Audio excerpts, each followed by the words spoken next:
But if you shut yours off, that's a. Is there something with the name? I don't hear for that. Is there something? Want me to shut this off and turn on again? So you can see it here? Okay, that's fine. Ooh, look. There's a green box. This thing here? I don't think we're trolls in this one.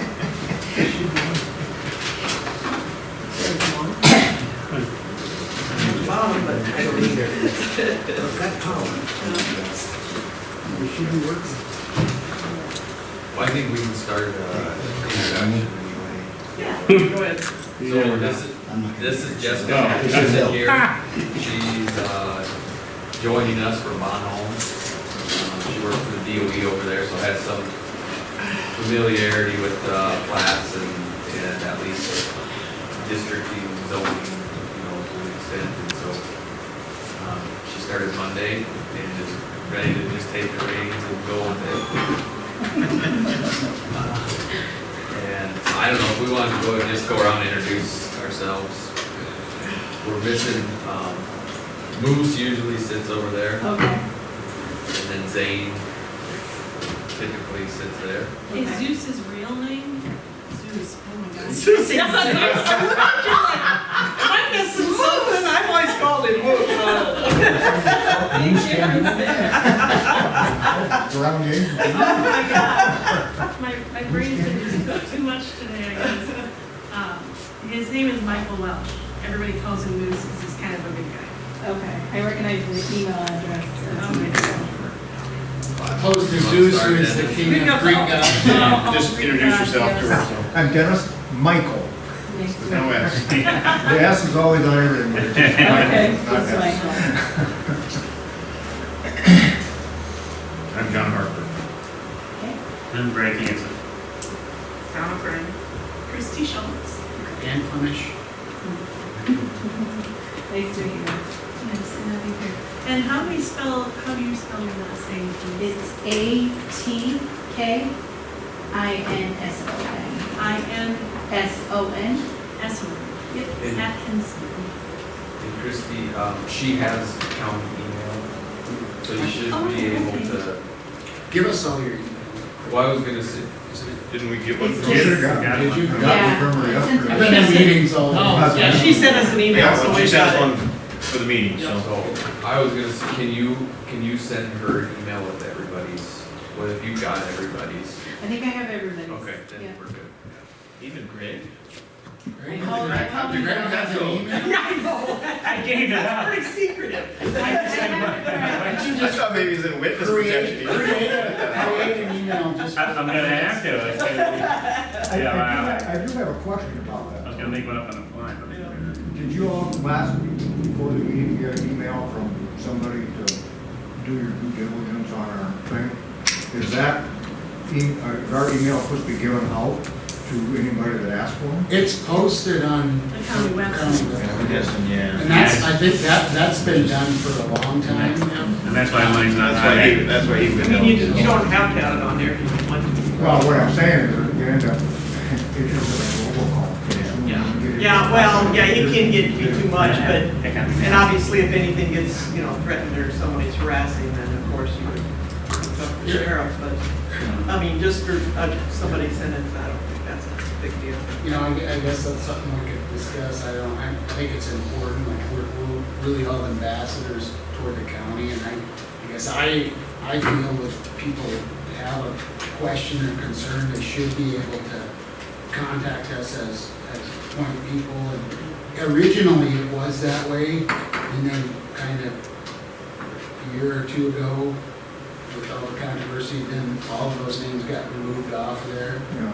but I can people should. understand it, Dan, in your position as county commissioner, but it Yeah. also says in that thing that Yeah, I signed last week that I'm not supposed to give advice out to anybody sure. off of this board and not in this meeting. No, so- and truly, you cannot respond to them unless you respond, Exactly. you know, So that's what I'm saying though, is I don't, personally, I don't think it's right that you give that out Okay. from this board because of the trouble you can get into by responding responding or whoever it gets to, and pretty soon, you know, if an issue comes up that is very controversial about something, and all of a sudden you start getting bombarded by emails from a group of people, then it becomes harassment.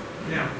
I think especially the, you know, the phone part of it, that's just, you know, we don't want to put our phone number out there necessarily. There is no direct contact unless you receive and then instigate the other way, but I do see Right. what you're saying about you can get a whole bunch of stuff and it would be easy to, whether you're mad or whether you know somebody or whatever, Yeah, you exactly, know, to make contact. And not that I wouldn't, because I don't want the repercussions of what was done, but in, you know, like I say, in protection for us.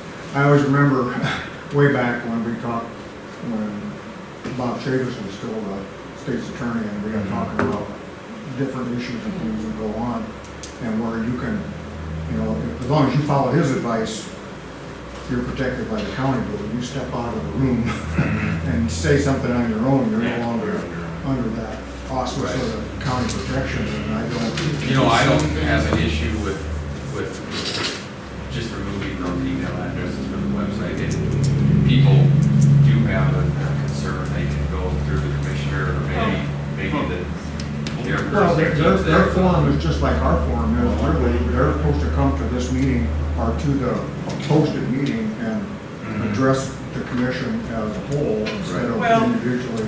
But you do have the right to send a letter Right. that is read in minutes. So wouldn't be against, I mean, they could send emails to the zoning office, which then, could be read during the meeting if they wanted, if they wanted. Right, yeah, and that, That's why I thought That's maybe the central. chairperson Yeah. keeps theirs on. That's the case. You know, when the whole time I was on What? the zoning and planning board, I bet I got a handful of emails and a handful of calls, and it was, I don't know if Yeah. I never gave advice, I was always a thank you, and it was a way to consider it, and that's kind of how I look for it. I never had somebody saying, I want you to do it this way. Right.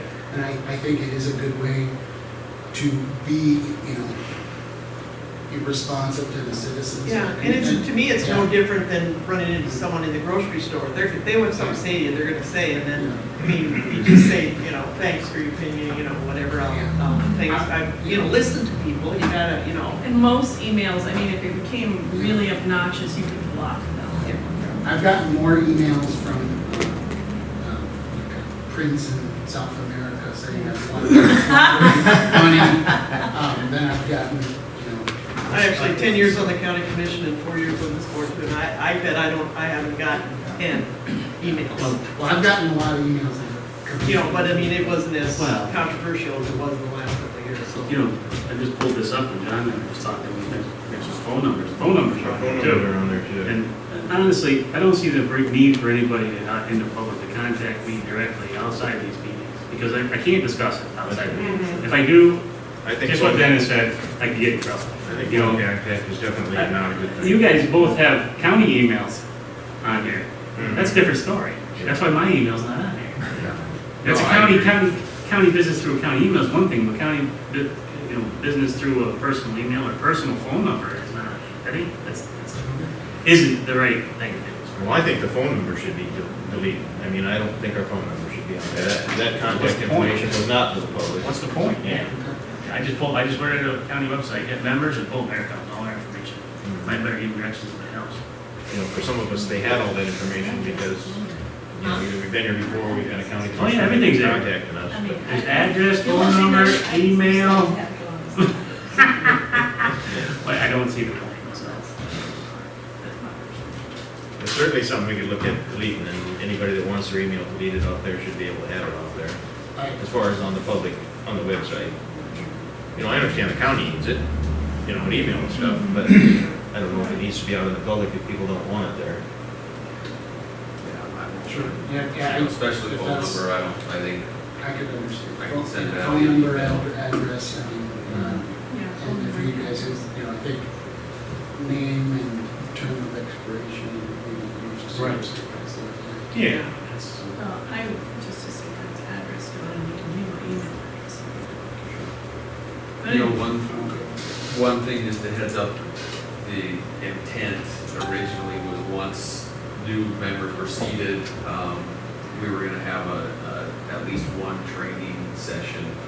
You know, I'm not an expert in this, and there are legal, repercussions with quorums and ex parte communication and things like that, so. Brian, I had spoken with District 3 about providing that at one time, and that was the plan. Well, then, when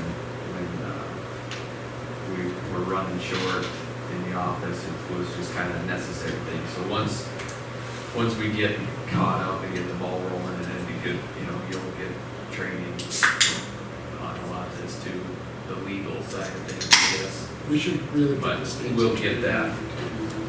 We'll get something for this group. Sounds like a great idea. Okay. Okay, so we're just gonna go through the roll call to establish who's here. Michael Welch. Zane Williams.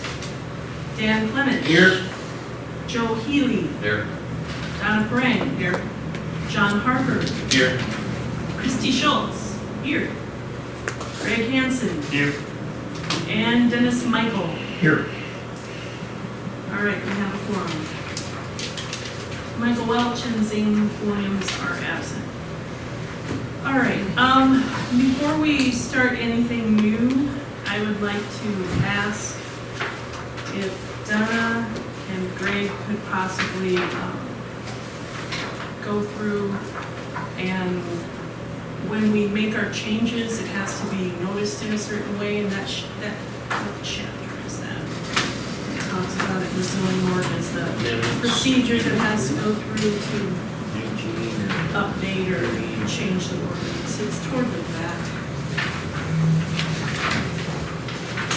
Amendments or rezoning. Here we go, Article 22.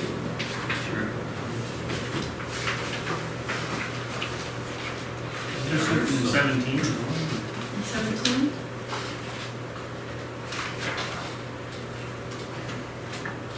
Okay, one second. I think there'll be something in Oh, each of the administrative procedure. for planning Well, commission that has to and do the with board of adjustment enforcement. that relate to this in each of those sections, I think. 1709 is what I had. Prior to consideration of amending, supplementing, and I'm on page 138 of Article 22. Prior to consideration of amending, supplementing, changing, modifying, or repealing this ordinance by the governing body, notice of public hearing shall be provided as follows. Notification of hearing date at least 10 days in advance by publication in a legal newspaper. Good faith effort must be made to send written notice to the appellants, the applicant, and all property owners. Any provision, I don't, John, I think that Donna, has when to- you do that's that one of the one would- CUPs and variances, right? Yeah, or in a rezone. Yeah, And we're not doing any rezoning rezoning. or if the amendment is coming from a petition of the public, something will apply that. Right, yeah, that would apply in this case, we're just updating it.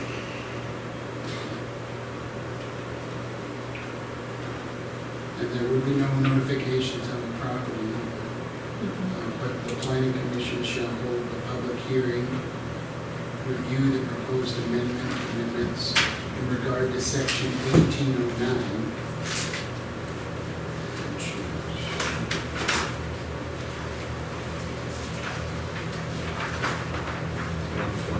Amendments and 22.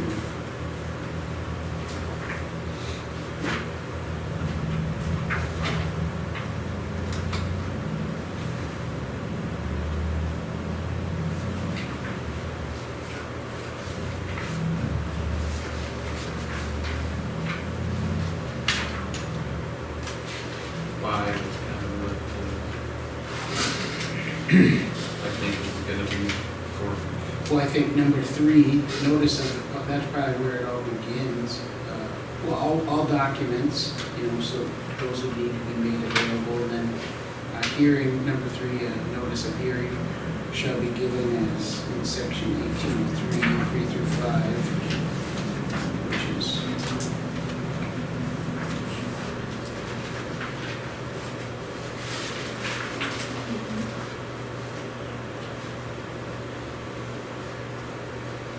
how did everybody read that as just notice in the newspaper, the legal newspaper, a minimum of 10 days in advance? Because it kind of mixes up rezoning from there. Yeah. It's Because been- they follow it's- the same process, kind of, but they'll be a little It different. doesn't say to exclude. Yeah. You know, I mean, it just, Yeah. it's a little Yeah. confusing. It is. Let's say this. Well, and there should be, according to these other amendments that have been, there needs to be an affidavit provided at least 7 days prior to the plan commission meeting. Is that an affidavit that it went into the newspaper? I mean, there are some of those in there. Where do you see, where is? I mean, I'm thinking they're talking about the affidavits that we have from the publisher okay. of the paper. When we have these changes done, if the paper publisher fills out an affidavit saying that it was published on a certain date, and I think you'll see those if you look through the front when we made the other changes. The affidavit of publication. Correct. Would you like to help with that then, since you're more familiar with the process I'll help what I can. Many hands make light work, I think. You know.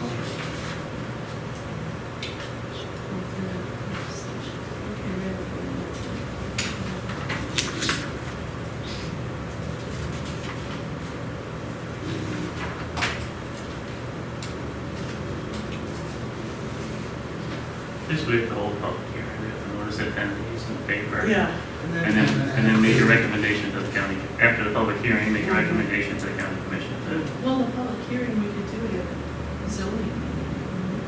Yeah. But it'd be a hearing, so I think it's pretty much the same process as a conditional use permit or variance. It's not except like there's a newspaper affidavit that they print in here, print that out, and it's a hearing where everybody can appear in person or by, attorney or something appointed, and they can speak of it.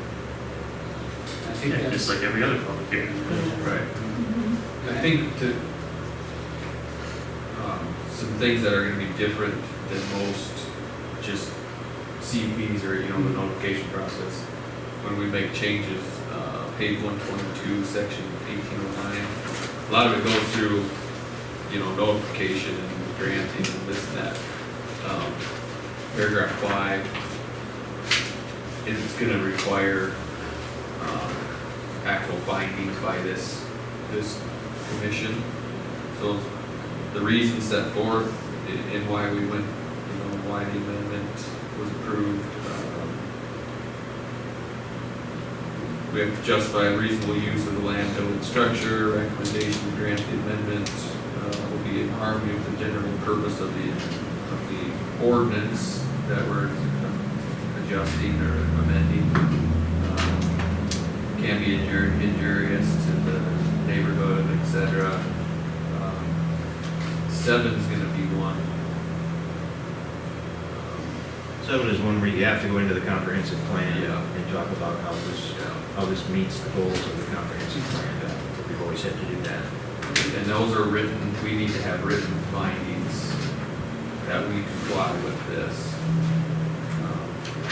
So that's something that's gonna be a little, added work. Every change we do, we're gonna have to go through this.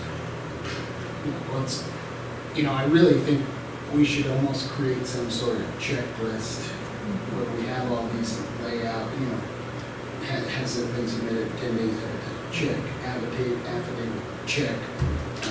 There is, All of these. there is one, I'll see if I can find a copy of it. It's not an official document or form or anything, but It's just a worksheet, right? it's just a worksheet and it does have kind of a checklist. Well, I think before, we kind of had, a running list, one through whatever of what you had to do, but then in that, you're also going to have kind of some subsections like, whoever of us all are going to attack number 7, there's going to be a checklist within number 7. There's going to be multiple steps in number 7 that you're going to have to meet before you check off number 7. So, we need to have a step-by-step process of how we do it, but we also are going to have to have a checklist in amongst some of these individual things that we have to make sure that we go on.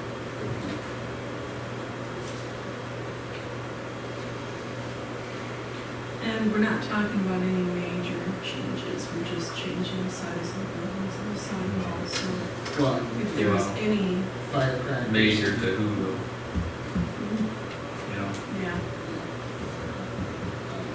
And allowing Fireworks and. That could be it. And having the zoning in multiple locations, the zoning ordinance available in multiple locations, I think that's just common sense. Yeah, I wouldn't see anybody have an issue with that. The accessory structures, I expect a few people would probably show up. Well, we'll find out, but it's pretty simple. I mean, pretty, And the, you know, Straightforward yeah, and the Straightforward, findings are yeah. obviously, Good word. as we have our discussion, the findings are all laid right out here. That's what we're all saying when we're, right. you know, doing it. That's a finding, because we have The reason. so many variances. That's a finding. Correct, and the increase in the size of the building covered about 95% of the variances. So this is an ongoing trend, this is something that needs I to mean, be I don't, updated. you know, something like that, it's like I said, it may be a big deal to some people, not to others, but we don't have to get into over the top. I mean, our findings don't have to be 39 of them. You know what I mean? It's just a reasonable reason. Reason why this was done. So this D, how are we gonna go through the section 18097D, 1, 2, 3, 4, 5, 6, 7, 8, and 9 is, like, some of those are gonna apply and some of those are not. Isn't that more of a zoning change? Most of that stuff? Wouldn't Well, you think? would we wanna have basic findings? of Yeah, fact? and they're talking about CUPs here, and they're talking about ingress and egress, right-of-way parking, We're on reference. 123. But should those still be Well, it 120? should Should be they still be addressed in addressed as NA a? or- Yeah, that's what I think. You just, Or Yeah. something? some will just be, they don't apply, you know, they just have to say Yeah. they don't But I apply. think we do. Ingress and egress and parking and stuff is not gonna apply to these Right. changes that we're making. Refuse service areas is just not gonna apply, therefore something The different. whole thing, Yeah, you could say all 7D. Yeah. Yeah. Yeah. yeah, the whole thing. We just, for each proposed It changes, just we says just go it's- through the It list says and- where applicable. I mean, that's what it says it right there, so it's not. Right, where applicable, right, so. 7D is the whole thing, but.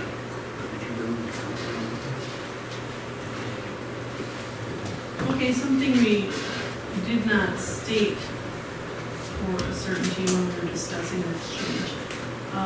Are we still going to allow them to be variance? Or Well, I don't think we hardship? could say that Because we're not, you know, I you think- I can't think say the there's no purpose of this variances is allowed like- if if someone still came in for a variance and proved that, they had a hardship. They had a Because hardship, there are we still have to hardships hear with it. topography and It's stuff just like like it that. was before, yeah, I mean. Oh, right. It's just a new number, and if they wanna go outside the number, they have to get a variance, right? Or conditions. Well, or. A variance if it's a distance from the lot line, conditional use for Well- size or sidewalk. All other provisions still apply. I guess, my intent of going through some of these changes, especially addressing ones with a lot of variances, is we shouldn't be giving all these variances out to start with. And so I guess my intent is once this, these changes are adopted, we really scrutinize Well, any I'm variances sure, requested for accessory structures, let's say. And then we go on to the next one, and if we fix And I think it's that one. it's important if our office, upstairs and stuff, explains that to the applicant Right. coming in, saying, look, this isn't gonna be an easy win. Right. They have to know it going in, because, you don't want people going through all this process thinking that it's gonna be the way it was, and we'll just get everything we want, and, gotta kind of lay it out. Yeah. I think part of that for her, though, is gonna come from this board being consistent on what they do. In other Yes. words, you can't expect her. No, I'm not We've gotta be expecting her to make consistent on the what we do, decisions. so I'm that just- she says, No, this is what they do, they've done this 10 times, and this is all they're gonna let you do. yeah. It's her third day, she's. No, that's not what I meant. It's not her issue to tell them whether they can or they can't. I just Right. want people to understand that. But I do think if I we think these are the create, rules we have to Right. if we create a solid track record of doing something, Right. then it will be much easier for them to say, you know, they haven't allowed this in the past, you wanna fill out a form and ask for it, go ahead and ask for it. Well, But this is what they've allowed. 9 times out of 10 it was on size. So that's what Yeah, they. exactly. Last night, the It's not a commission, lot. we adopted a new fee schedule too. And the fees for conditional use and variance have gone up. It's now $300 for conditional use and it's going to be $450 for a variance. So it has gone up. You know, a lot of what we had heard before, when we talked to this board, everybody was in favor of it. And I have heard that, well, variance, it's $100, I'll throw $100 at it and see what happens. Right. And with that being a little bit higher now, I think that'll happen less frequent. I think it's, when does that take effect, Dan? Did we set it? It was late, like 11:30 when we passed it. We're gonna get it typed up and we'll probably set a date at the next Oh. one. It's got to It's gotta go through. And we'll probably set it. Maybe, you know, there's, well, so we don't. Still not used to Joe without his beard over there. Not either. Don't even know what the hell he is. But anyway, I think, you know, two, I walked by the beer, and scare yourself, grab the gun, see who's in your house. you know, in section 1907, number 2, when it really, in pages page 129, you know, no variance shall be authorized unless the board of adjustment find that condition or situation of property concerned or the intent of the property concerned or the intended use of the property is not of so general or reoccurring nature as to make reasonable practical the formulation of general regulations to be adopted as an amendment of this ordinance. So by definition, by us getting reoccurring every single month, variance, and us always approving it, that's the support of why we need to do that. And why we're talking about accessory structures, that's one thing, but if we're looking at the variance that we approve, there are also minimum lot sizes that I don't think we've ever denied, as long as I've been on the board, a minimum lot requirement ever. And if we're being true to the ordinance, you know, we need to consider that with all the different aspects that we do variances. Some of the minimum lot size stuff though comes up there by no fault of the applicant, you know, or some of that, so you still have to look at. I agree. Case by case. I agree. But can anyone remember the last time, you know, for an agricultural, under 20 acres has not been approved? I don't think we've ever not. Can you remember, Zane, have we ever not approved those? No, I know I've had several constituents that really feel that when we do give those out, we should have them, give them a conditional use permit. Because we are changing the standard of the lot for them to come into an agricultural place and build a house. So I've had more than one person bring that up. you know, a lot of those too come, and I think before you took, your seat, Dennis, we were requiring existing farmsteads to go through the variance process, and the ordinance says that it's an administrative applicant or application. And so all of those hit the paper, and it looks like, geez, you know, Everybody's why do we moving even out. have this 20-acre rule where just everybody's got these? But a lot of them are existing farmsteads that are, 5 acres, and then we give them a variance, but. The dangerous part about all those, though, especially in the existing farmstead thing, is, I saw it happen twice while I was on the board, was where they went on and we approved the existing farmstead was less than 20 acres. Not knowing that the owner didn't sell the whole existing farmstead to the applicant. Oh, Did a quick claim deed on half of it, and so did some improvements to the other part and sold the other part off, sure. and never even came in and asked for a variance or even a permit. They just kind of under the rug, and there was a legal process that they could do it through, and I don't know if that was ever addressed in the ordinance, came back on it at all, because I know two things that happened right across the road from us that did that. I guess just to, maybe you call it devil's advocate or something on that, but something that I guess I see just as it got brought up, So like that tract of land we split on 81, just north of town there. There's there's 4 houses, I think, right there, all like 1 to 2 acre lots, and then we split a 20 acre lot and gave one half to an existing owner and one half to the other. Ken Mueller. And then across the road from that to the west side of 81, there's actually a R3 development. To me, we should be promoting, we want houses, if people want to live in the country, That's- we want you that's where a good there's spot. already a house. You know, we want you Because you can't farm.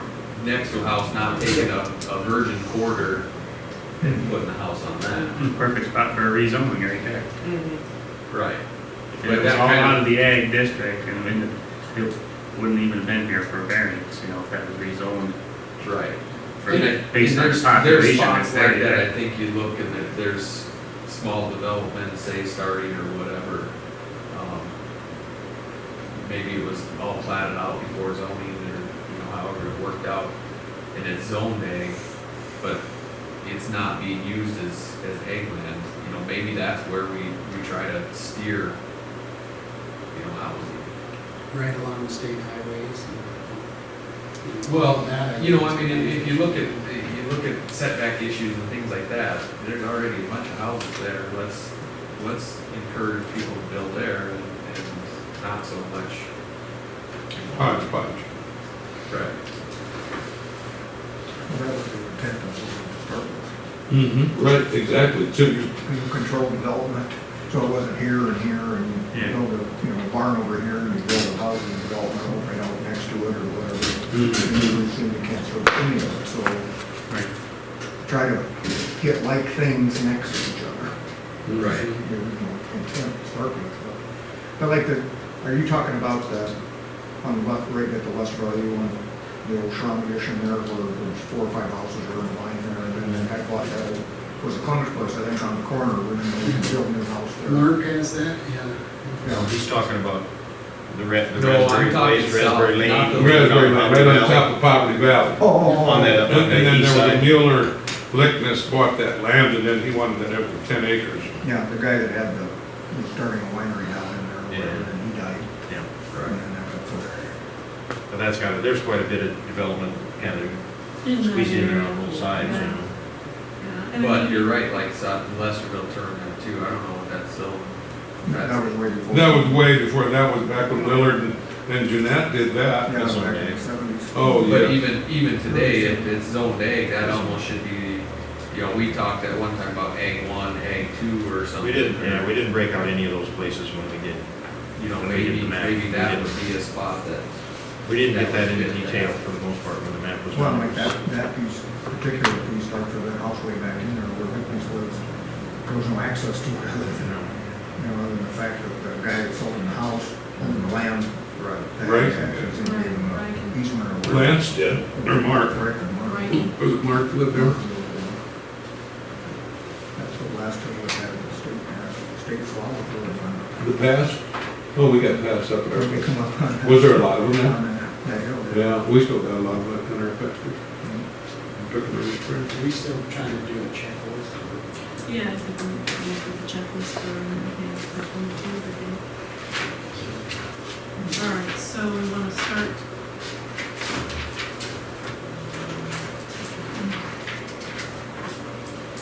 Want to go back to 1809 and then just pick out the parts that apply on those. Okay, so we're going to do a checklist. No, What? not to be a pain, but I think we probably need one for each, and we're gonna need one for each change that we make.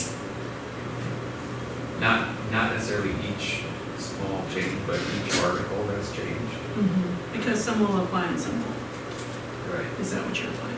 Yeah. Yeah. But even though, and I'm saying even though we just changed accessory structures, we changed it in Article 6, 6, 7, 7, and 8. And then we changed Article 1, changed.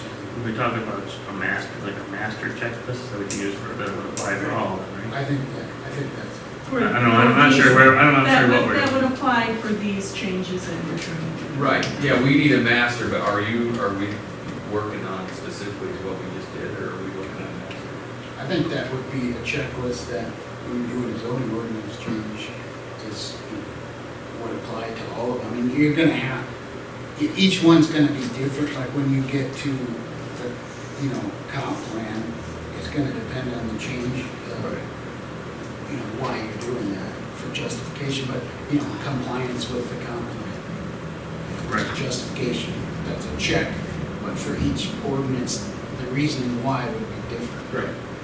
Yep. All right, so should we just focus on this one then? This You is don't what wanna I Do think the we should- master, we you should want have the it. master first? I would say, That's what I'm- do the one that works for everyone, Right. and then delve into specifics. Well, this is kind of what the checklist you'd have to go through for each individual part, would Yeah, be section isn't that what we have? 1809, yeah. Okay. But this checklist, we should have a checklist that starts with change getting requested somehow. In other words, we should have a checklist that says, how does this process start in the beginning? How does it go through? And how does it end? And then you're gonna have kind of sub-checklists for different stuff that happens. But, like we have a checklist like I have here that you have to have a request for change. And it has to be either come from the planning commission, the county commission, or the public.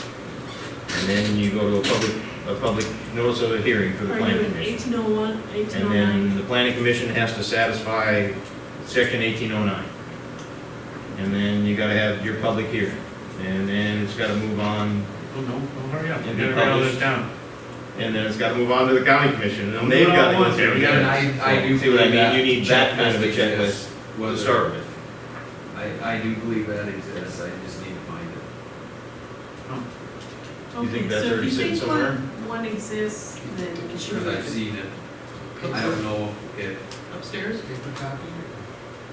paper copy.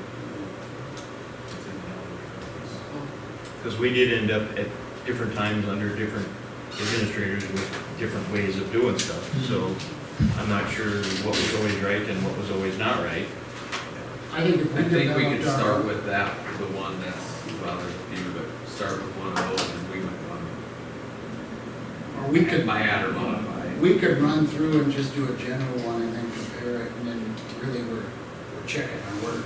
Like, oh, well, we have something they don't, but they have something we don't have. I'd rather the list be more complete than Yeah, less you don't want to complete. miss a step. We don't, Sure. even if it's an extra step, I think it's, just important to. So we're discussing this because of the next meeting, we're gonna have a public hearing, right? And we're gonna move forward on these changes, isn't that? When we need to make sure That's that my we've done all understanding. the steps that need to happen. Well, yeah, before but the is that why we're public hearing. discussing, or we're here to Yes. create a checklist for the future? Because we could just we could go through this quick and make sure that we're covering most of the bases for the upcoming changes. And that, that actually, brings up the point, are we ready to do a first reading in August? We have the public hearing first. Well, yeah, but we'll have to justify it in the comprehensive plan, and all of that stuff. If we're gonna do that, it would need to be done probably tonight. Why? Is there, well, okay. Because It if needs it's to be done before the meeting, that's for sure. 10 days, because all of that would. Well, we'd have to have a public hearing. We're gonna notice that public hearing. But But then after that, there's no time frame, right? Is there a time frame? how I interpret it is we should have all our ducks in a row. They should have it all written up, how it's gonna go with the comp plan, all of these, whether it applies or not, and yes, this applies, and this is the reason, all that should be done. Because it says all documents required for the application. I guess I read that as we need to have a complete plan of why we're doing this first. Then it goes to the hearing and being read 10 days, the hearing 10 days ahead of time. So all those documents should, once the notification hits the paper 10 days ahead of time, people should be able to go to the auditor's office or wherever, review the entire document. But this checklist that we're talking about is not part of this document. No, well, it could be. It could be. Well, but it's actually for us to do Yeah. after the fact, after the request for a change has been made, after we have a public hearing, we get input from the public. After that, there's no ticking clock, is it? It says we have to finish the checklist that night after the public hearing. We can do it the next month. which gives us time to think about all these things, including finding a checklist that we need. I think once you do a hearing on it, and you're gonna make changes, I think that resets the clock. Where does it say that? That's what I want to know. Well, If you make changes, you have to have another public hearing. yeah. You can't say this is our hearing, we're changing this and this. If the Move planning on down commission the line. made change. I mean, if we make changes. If the planning commission. If we make changes to the proposed changes, you're saying? Right.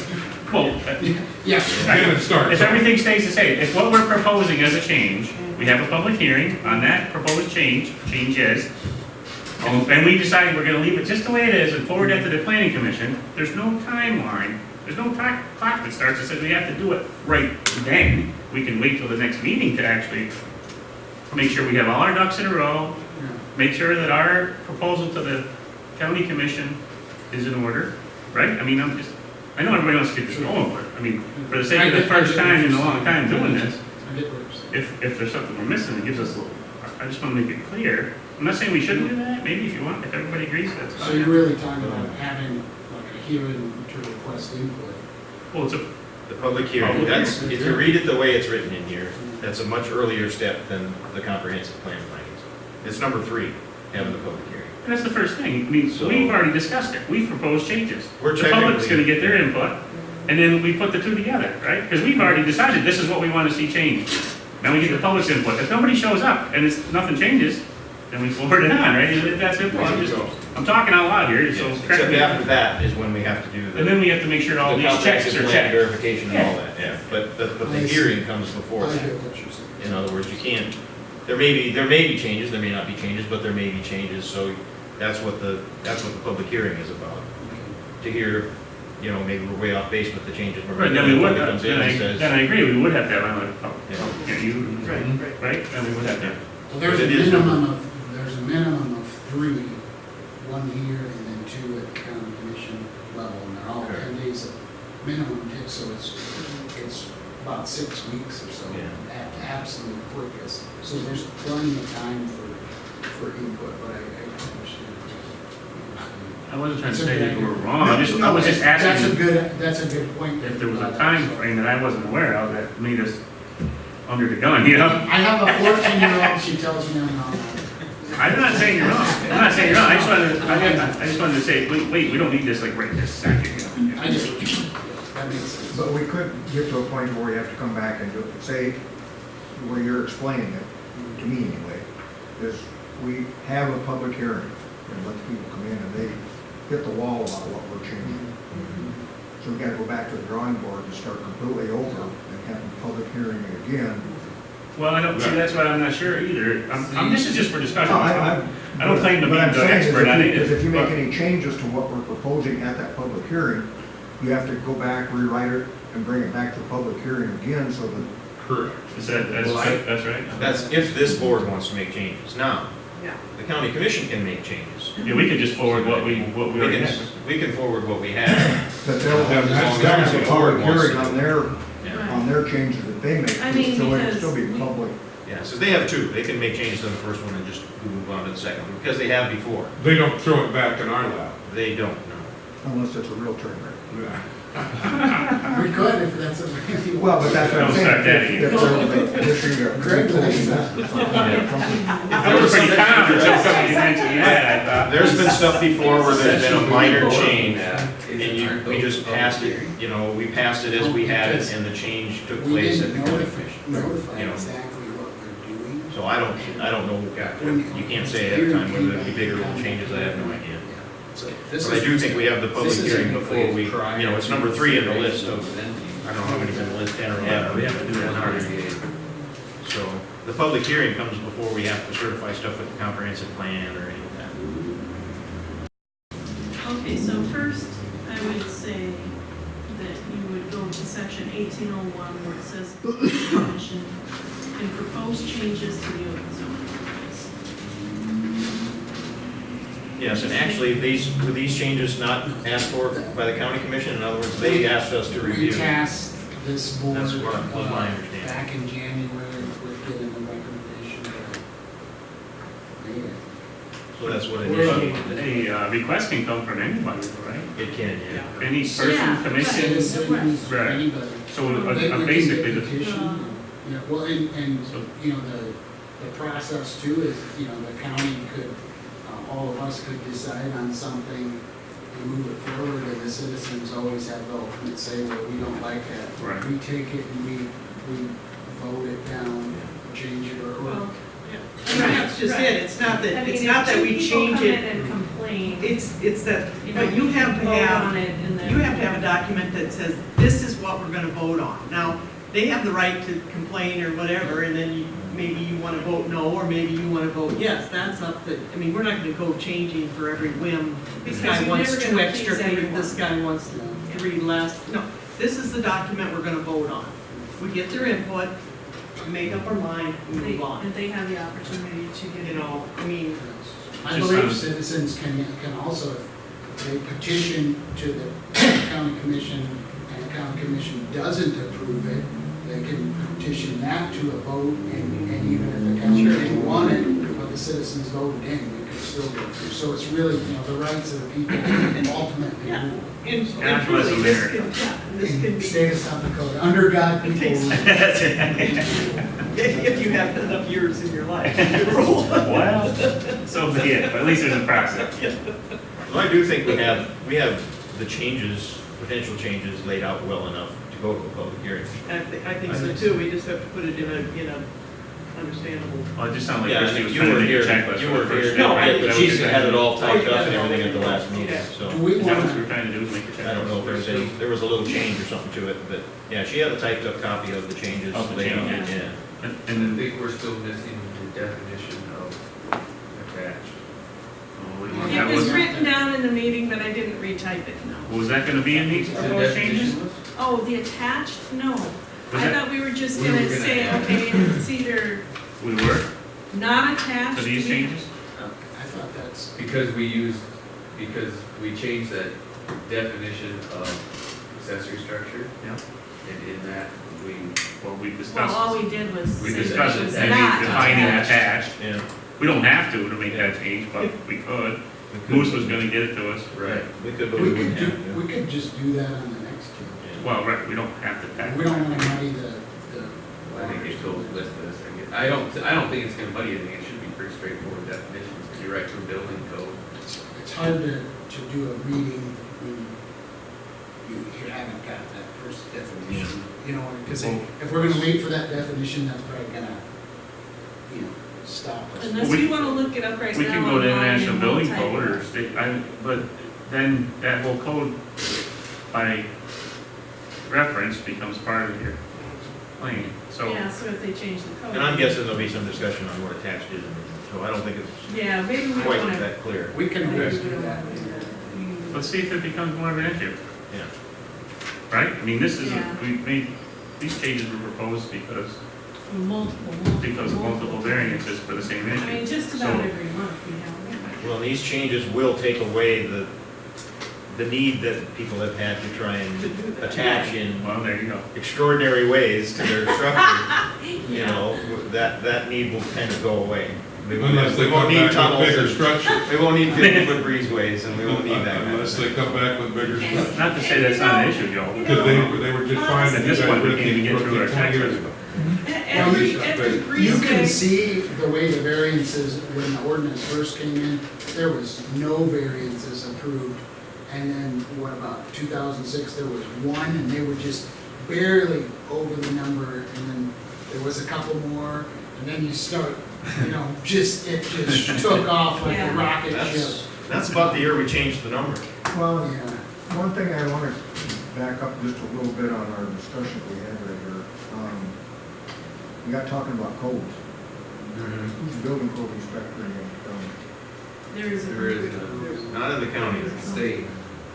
So the only building inspection or you're required to do is an electrical inspection. Right, and electrical, so you don't burn your own Oh, house yeah, down. yeah. But, so you have to be a little bit careful incorporating Code language. building code Mhm. language into what you're doing here because you don't have no way to enforce it. Well, and I just want, Go ahead. Well, you would based off the plan, you know, it all started, got brought up with the, I don't know know if you were aware of his house, wanted an accessory structure, it was denied. So he built an underground tunnel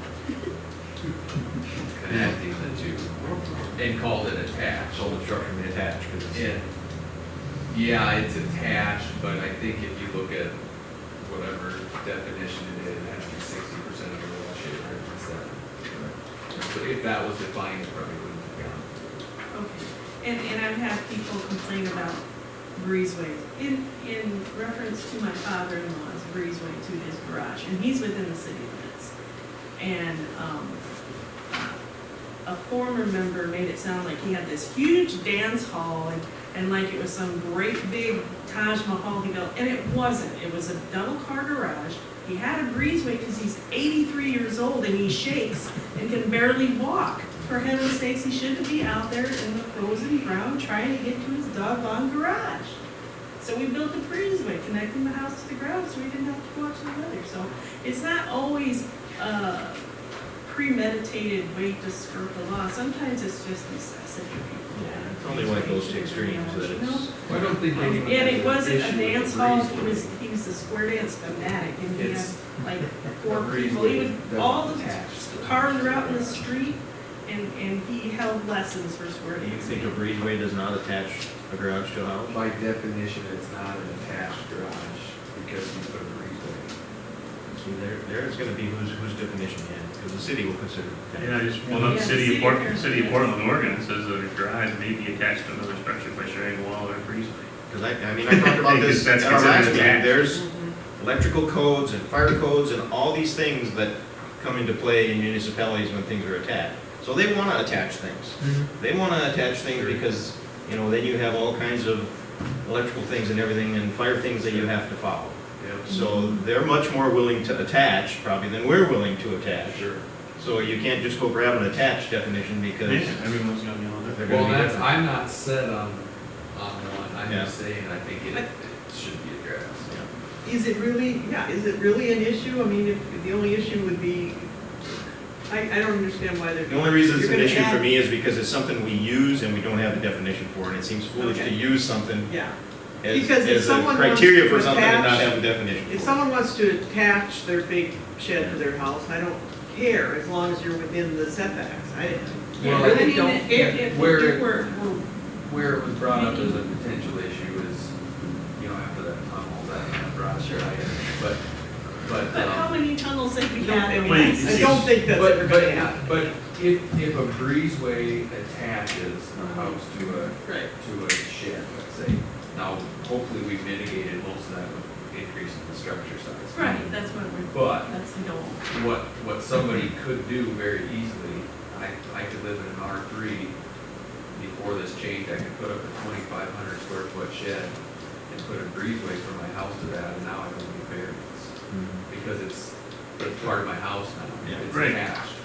Yeah, but you're gonna have So a big you're enough gonna- lot where you can do that, Yeah. still meet the minimum setback. You can fit pretty good sized shed and meet the setbacks on a 1 acre lot. So that was the concern that was brought up, is now people are just gonna skirt everything and put a breezeway up. And I don't And think you can it's put any size. necessarily this board's job to protect every neighborhood. That's why there should be covenants when people are building these areas. They shouldn't, be relying on us. No, it's up to the do contractor, that. like we It should be, talked yeah. about that a lot of times, that's up to the It contractor. should be, if they're properly developed, just like, right, when he was doing that one, we mentioned they were going through these, if you do your covenants, that's gonna take care of most of that. It shouldn't be thrown away. It is a lot. Also, whenever you, like, it's minor, but like, all of a sudden, when you put a breezeway to a shed or something, like, all of a sudden, then that gets taxed differently.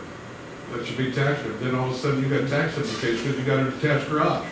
Yeah. So then that goes on the tax rolls different, because then it actually goes up quite a bit. Should be different. Square Right. footage. In front of county? We haven't seen it, we've seen so few of those. I don't- Right, but I mean, it is. That, we shouldn't do policy that's reactive to one or two examples. Right. Well, sometimes there's a decision that needs to be made, maybe by the zoning administrator or something, that a tunnel is not an attachment. is if it's not structurally attached, and that's what we talked about when Moose was here too, if it's not structurally attached, you know, a dirt hole in the floor connected to another dirt hole in another, it's not an attachment, it's a hole around. I've never heard of this one. Well, they're just bringing it up. Recent? You would know if we But mentioned it. it's Well, that's it's just not attached, it's just not, you know. There's a process for that, and About a year. myself don't wanna put that on the zoning administrator or the zoning Who officer. decides? They bring it to us. If there's a question, they bring it I don't to remember us. that even coming up. That is the way it's done. Oh, okay, or not, or they could decide. If it's clear cut, they have a decision. But if it's not clear cut, then they have to bring it, they have to bring it for an administrative review, and that's the I process. never heard of, I knew Either about it, but I way, didn't know. But it has to be either the- way, a decision can be made Yeah. without changing the ordinance, whether it's attached or not attached, right? On wheelbarrows. More efficient than I've been. That was Like I said, either way, it can be a decision that's made, whether it's that or There's a way to make that decision. A decision can be made without changing this, without going through what we're talking about. Just my common sense. So we got, what do you have for your checklist? We just have to assume there's no common sense. What's that, Tim? We have to assume there's no common sense. Okay, yours common sense and mine might be different, I agree with that, but whatever, I'm just making a statement, I guess. All right, 1801. We'll have to change the So ordinance. here's a really good example of what should be common sense and what may not be, and it's gonna be a battle, and the county now has to stick our necks out and make a decision. Monster block law. Okay, we have, We might not, we probably shouldn't actually talk about this. You can talk about retaining walls in general, because we've had that fight before. right, so the question has become, is a retaining wall a structure? Nope. Cannot be, because if you have to move it in from the lot lines, it does you no good. You gotta be 30 feet from the front, 20 feet from the back, and 10 foot from either sideline with the retaining wall. There's no sense to even have one. You're gonna have to be in the 20-acre area to even have one. I mean, let's stick with the zoning ordinance change. Yeah, We're let's gonna try to get us this out of here. So you have to be 20 feet back. But anyway, Structure. the point is, That's why it's swimming not pools shouldn't be structured. clearly Temporary defined swimming now pools. as a big issue. It's So, a monster issue. I see. Okay, where are we, Madam Chairperson? Do we want to just focus on the one that we're going to try to work on, 6, 7, Main checklist. 6, 7, 8, 10, and 1? 8? Yeah, so, can we encompass all of those together in one zoning change? We can we not? yeah, I would think. We don't have to vote on each one individually? Or Did we vote the last meeting to We don't, approve those? we don't vote till after the public hearing. Yeah. We were just but it reading can be through that. submitted as one I change. think so. I mean, that's what, One group, like a group in of- December, Yes. there was a 12 changes. Yeah. They can all be publicly heard at the same time Right, and right. decided on at the same time, you know, it's a Right. group, it's a group. I think we Yeah, I just. think they're all need- very similar. They're all similar, we've all talked about them. in the I last think it all goes through as one. We, as this body, the way, what it says to me in here is that we can submit it to the county commission that way, whether the county commission decides to yes, no, this, that's up to them, I guess, after it leaves. They're all really simple, like. And most of them are small interrelated, changes, so, yeah. Every time somebody says that, somebody says, well, maybe not for somebody. You're not going to change one and not change. We'll kick Right. we'll kick it back down and ask her for the. Bring it on, Seven, yeah. 8, and Well, we had a roll call vote. Yeah, we voted. To take this to a public hearing, because Greg made the motion on it. Yeah, So we had that vote. We Take it voted to a public to hearing. have a public hearing about these changes at our next meeting. But then at the public hearing, we have to have a vote to either approve or yes or no or change or whatever. so we actually have more, we have the Article 1, but then we also have the definition of accessory structure, so that's even something additional.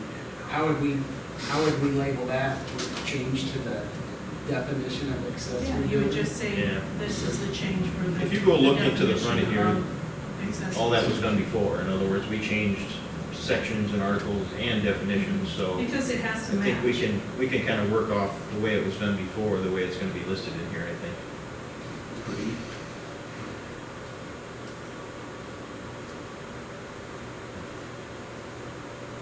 So it's definitely gonna get publicly noticed that we're gonna have this public hearing, right, at our next meeting. At our August Right, meeting, it we should needs be to able to do that. it needs to be We could done do it now, but notifications. at least 10 days doesn't. Yeah, you Yeah. We could do it That's tomorrow, why- get it done. If,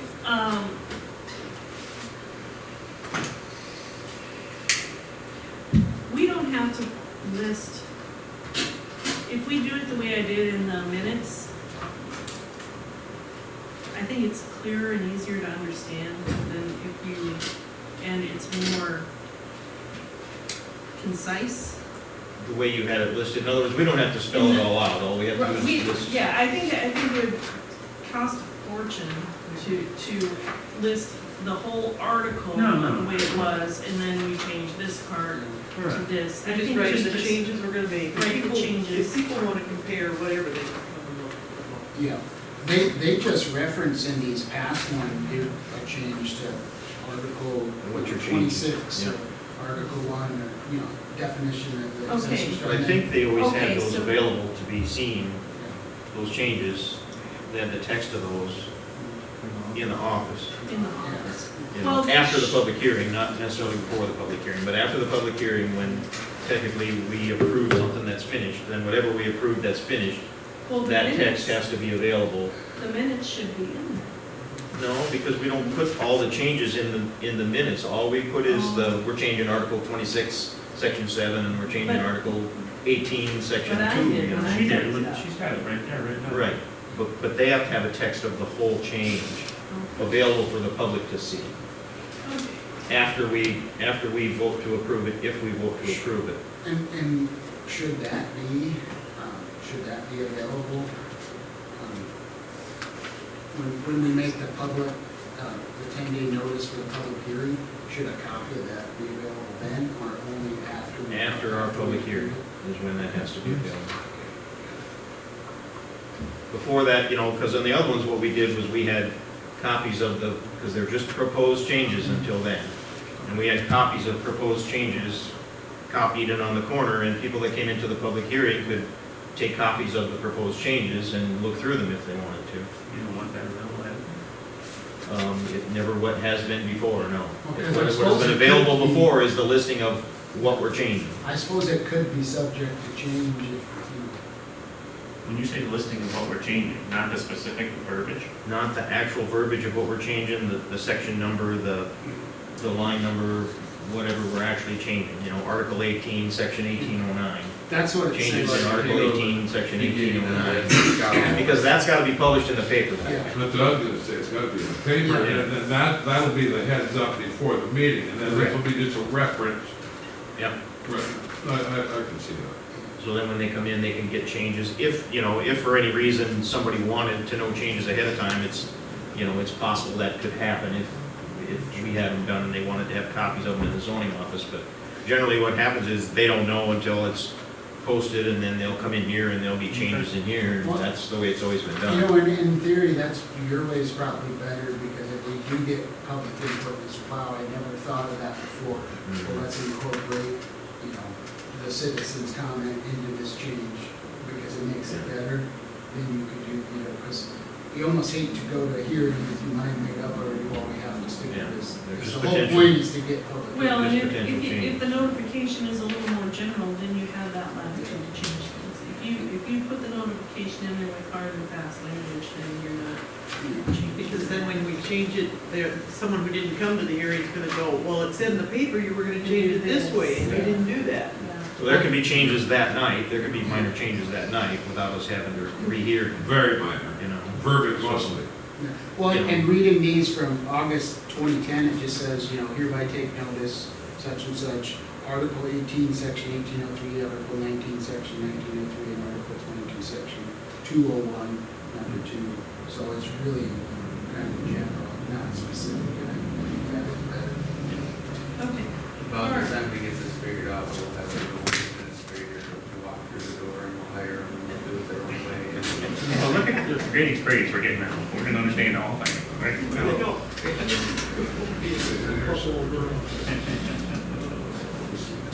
All right, Zane, did you meet, the No. deputy Oh. zoning, I'm sorry, Jessica Atkinson, that's No, Zane Williams, she's the deputy zoning. You're the new gal. I got an email from you, and I had noticed Moose's reply that said I won't be there at the meeting at 7. Not my calendar said 7, so that's why. But then when I come to the thing and it said, oh, 6:30. We didn't do anything, we still haven't done anything. No, unfortunately, I wasn't worried. Nice meeting. Okay, so notifications, back to section 1803 to meet that requirement. It is Article 1, Section 101. It is the definition of accessory building. No, that's notification, that's a different notification. I don't think we're in 1803. We have to be in 1809.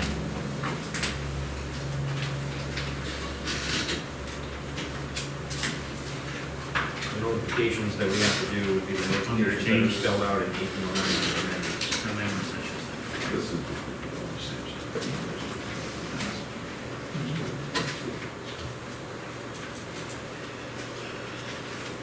So then we would have to decide what parts of 1809 apply.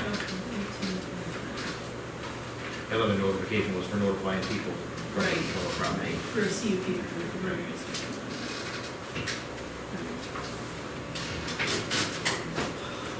Because even some of the things in 1809 won't apply to what we're doing.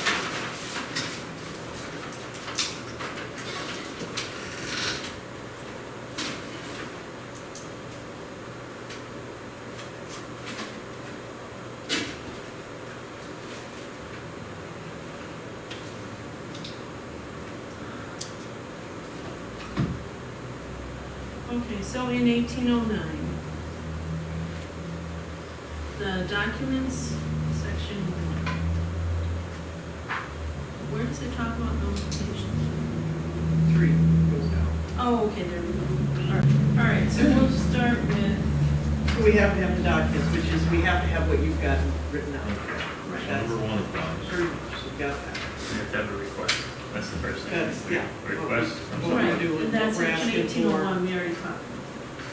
We did get one from. All right, there you go.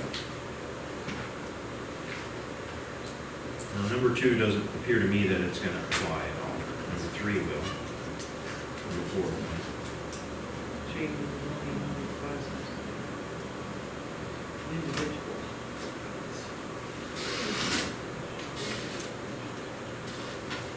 Well, the 2C, the dimensions of everything. Change in the zoning for That's from an individual petitioner, somebody that's coming in. Right. It doesn't appear that that's, Because we're not doing this for a specific person. This one in particular, I don't know, I'm not sure what we're doing. Are you writing up a checklist for this particular thing or for a check in? Yeah, I think just this one. 1801. I think for now, we should just do it this way, and then as we move forward, we can look back on this, what did we do? Okay. How did we? I'm just making sure I'm on the same. Yeah, we're not. Paddling on the same direction. Bring paddle me. Okay, number 5, we have to make findings. And subsection A, our justification is that multiple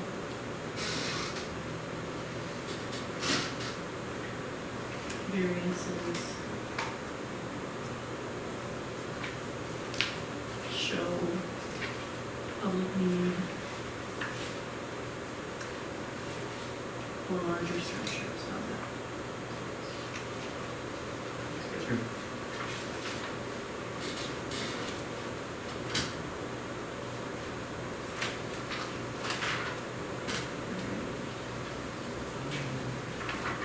All right, It and still B, talks- In 5, I'm sorry to interrupt. go ahead. A and B both. In 5, it still mentions, in the title section here, it says, it still mentions an applicant. So is this section still in regards to an applicant, because when you go over to 7, a lot of these same things are gonna, or just what are you at? 18:09. Gets more to the government part of it. Yeah, Yeah, to the general changes that we're making. Yeah, I kinda agree with that. I'm just, And I if you believe skip that 5, you're everybody- gonna come back and go in the same Is there place as specific- number Same 7. stuff. Yeah. Yeah, 7 is but more of a there's- generalized change than a specific request. Gets away from the individual. a Yeah. lot. That's just, it's just hoping to save some time. If we can skip through 5, I think we're gonna get all this at 7. So number 1, 3, 4, That's my thought. Yeah, I think you're right. It applies to if somebody were to Kind of Right. pulls up. write notice, hey, I want this changed. Right, more of a specific change. Yeah. Okay, I 6 think is- number 6 is where that's addressed.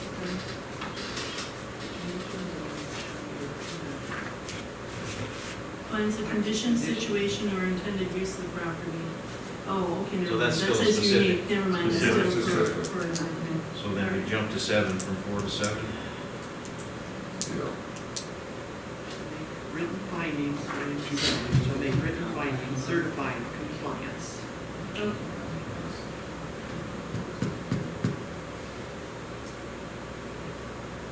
And again, this doesn't have to be done until after the public hearing. Sure. 7A. B would be the changes, that would pertain to changes, specific rules covering land use. C Let's see. also. And, okay, the rest of this gets too specific under D. D is gonna be awful specific, I think. Yeah, I don't think that's necessary. But if you met A, B, and C, It's talking about parking areas, ingress and egress. These are the kinds of things you go through with that conditional use to make sure that it's conducive to the property. It says we're applicable, so if you decided Yeah, to so apply, I would say that D does not apply, just, I think it's too 7, A, specific. B, and C.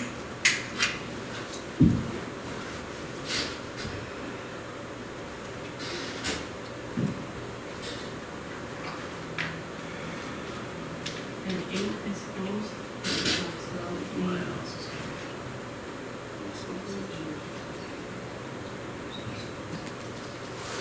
catch all.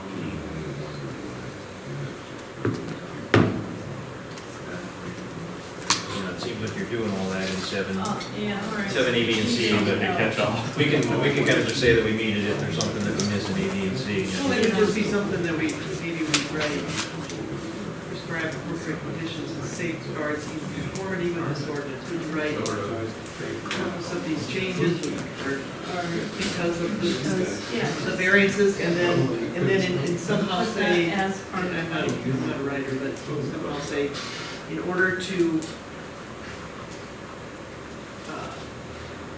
have fewer variances, somehow like that, you know, in order to change it like that, in Stream. order to, Meet the needs of the public. Yeah, it could be just a general, right? Yeah. Well, I think, and I read, Obviously, one of these bigger buildings. I read, mentioned section 1709, number 2, where, you know, this is reoccurring enough in nature to There you make go. it reasonably practical for the formulation of a general regulation to be adopted as amendment of this ordinance. Because, that's stated verbatim. If you're doing this all the time as a variance, you shouldn't be doing that in it. right, You know, and that's kind of how I feel that we're being responsible to the public, because the public is telling us we want bigger structures, and we've been granting them almost all. And so that, you know, by this ordinance, we should be doing this.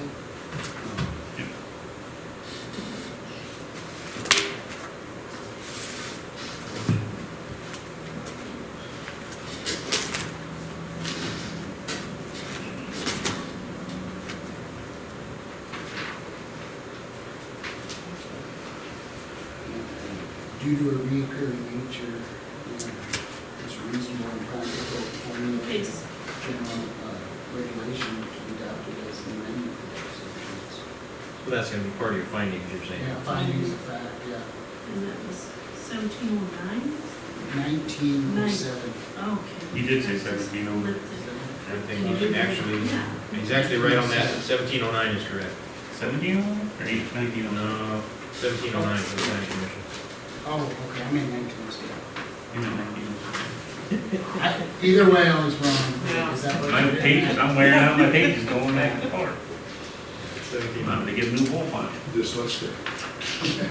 You said it. Yeah. Oh, that's, 1907, number So two. when we do our Yeah. findings of facts, we can reference that we're satisfying 1709. right. So technically what we have the request for change happens, we have the public notice of a planning commission hearing, we have a public hearing, and then at some point, we have to have a vote to either recommend or not recommend. And after that, then we have to make these findings of facts and forward them to the county commission at least 10 days in advance of their meeting. At that point, we also need to have a copy available for public viewing, I believe, after our meeting, as soon as is reasonable for the public to be able to look at. Should we have those finding of facts before we vote? I mean, this is the reason we're voting for. You know, we have our reasons, but, you know, according to the way they're listed here, the Mhm. findings of fact don't really have to be done till after, just because there can be changes. See what I mean? I don't, as We far as might the- get input that the written change s- our opinion. you know, I think we have the findings of facts all individually kind of in our own mind, Right, but at some point we have As to I have said, them it's- written it's all the down. stuff we've been talking. It's Yeah, just we have not- to have them written down in a form that the Sure. county commission can take out and show.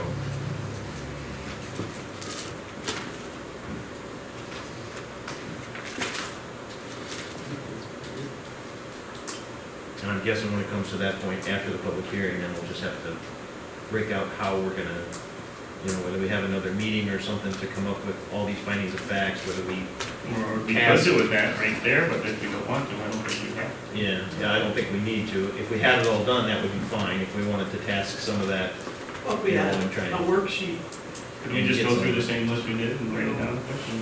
Kind of, except you gotta go into the comprehensive plan and pull things out that you're satisfying, and Yeah, I don't Do that, have I'm gonna do that. we don't have Joyce Franklin to do that anymore. that. She- Hey, who doesn't have a copy, hard copy of the comp plan? 'Cause I still have mine. I got a Do you, who- digital copy, I think. do you guys want a hard copy? Because we can have our. Just, I can use the digital copy. Do you, well, if anybody wants one, we'll have a, I don't think there's been any No changes. changes to the, No. I should have that. do you have a hard copy of the Does anybody want a printed out version of the copy? I'm fine right now, I'll just keep using the one I got. Thank you though, for the offer.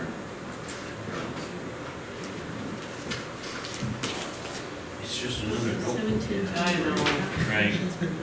Pull it up on here, it's a lot Yeah. easier to handle. Okay, that's again, I think it's only Friday first. You can read that on that sheet? I can now.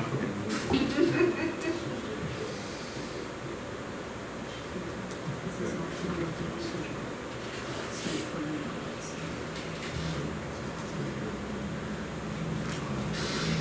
I'm guessing that would be the thing we would have to decide is after the public meeting, how quickly or how we get together a written document that gets forwarded to the county I commission. mean, if we're comfortable, depending on the public meeting, if we're Right. comfortable with it, if we met again in, a week or 10 days, we could Mhm. vote on it, could we, and then get it to them by the September, Well, if we have it after the public hearing, at any time after the public hearing, She could just, the chair, we could call a special meeting, we could put that together. Because the way that we have the planning and zoning, and then our county commission meeting is 7 days after, so we won't make that meeting. no. It'll come actually, 2 weeks after that, so yeah, it'd be August, it'd be September, it'd be the September meeting. right. So as long as we got it before the first Tuesday Okay, in but September. we need to at least have notification It has to be. with all the list of the amendments that are proposed for the zoning meeting in August. Yes. And I have that, I have, Okay. with definitions, accessory building, I think that's what it says, right? Yeah, under definitions, accessory building.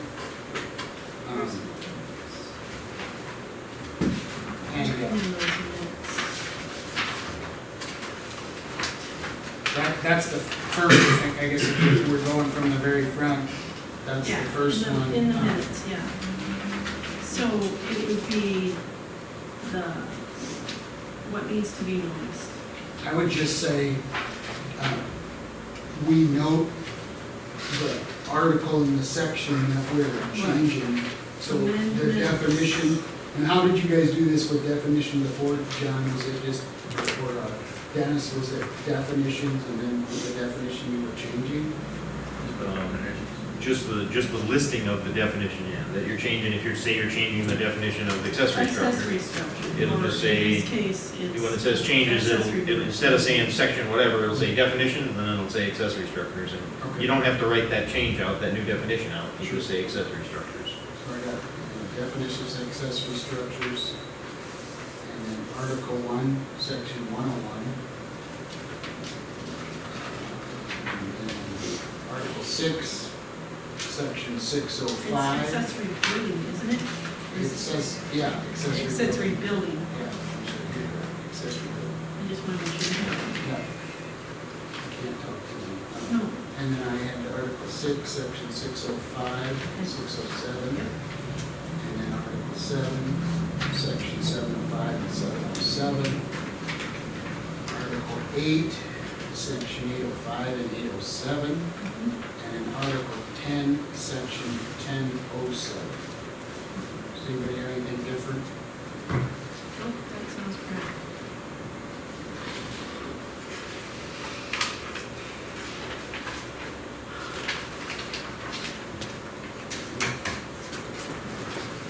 All right, so we need to, somebody needs to type that and ask that it be put on the agenda and noticed in the paper for the next planning and zoning meeting as an agenda item. I asked us to put it on the agenda as an agenda item, but he put it in the administrative parts of the calendar. Because I was hoping that would have been done last time. Well, we're just still notified. We noticed. This one that I'm looking at here is put in by the county auditor, the county zoning administrator, and that says document may be inspected. So notice of public hearing.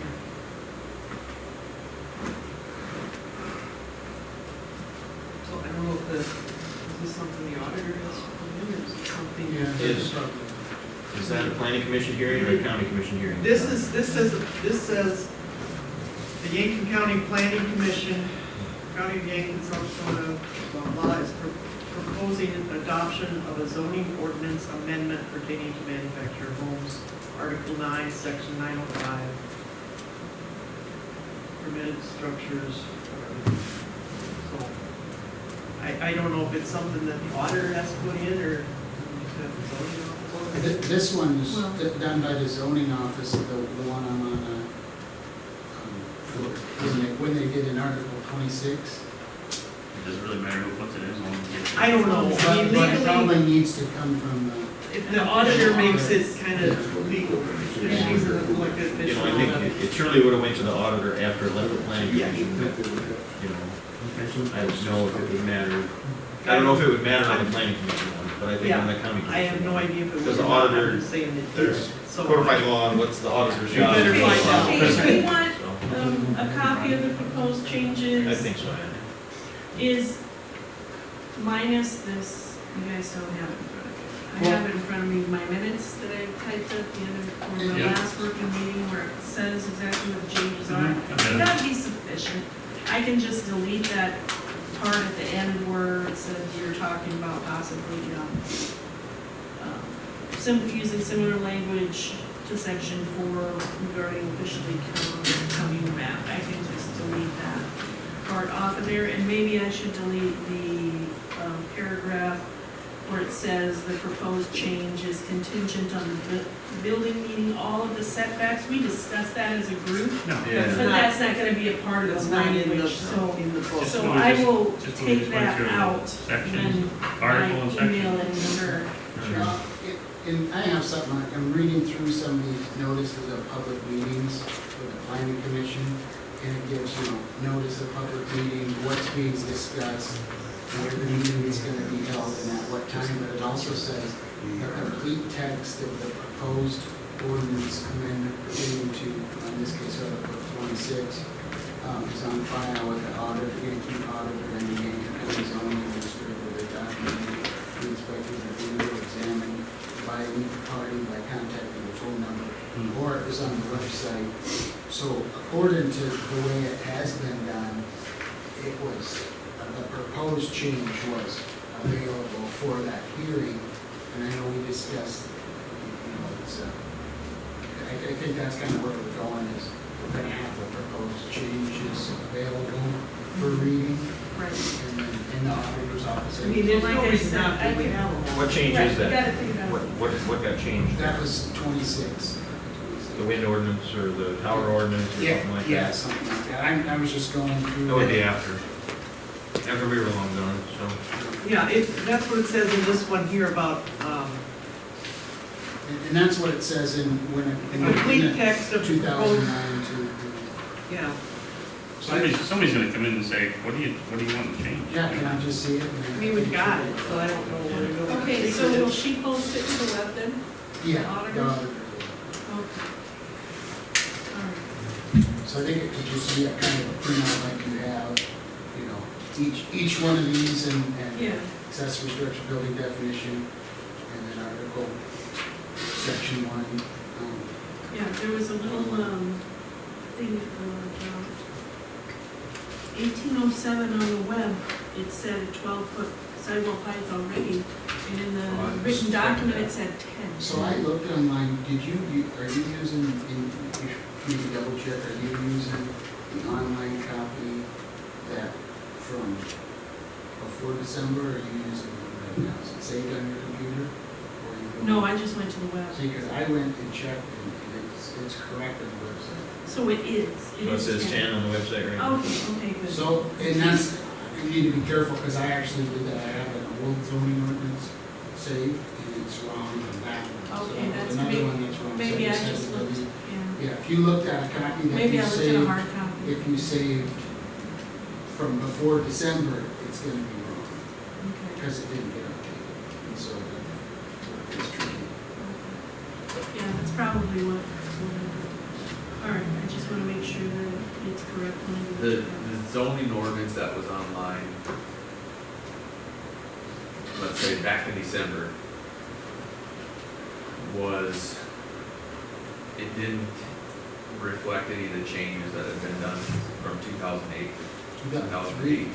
2003, Yeah, I was missing some.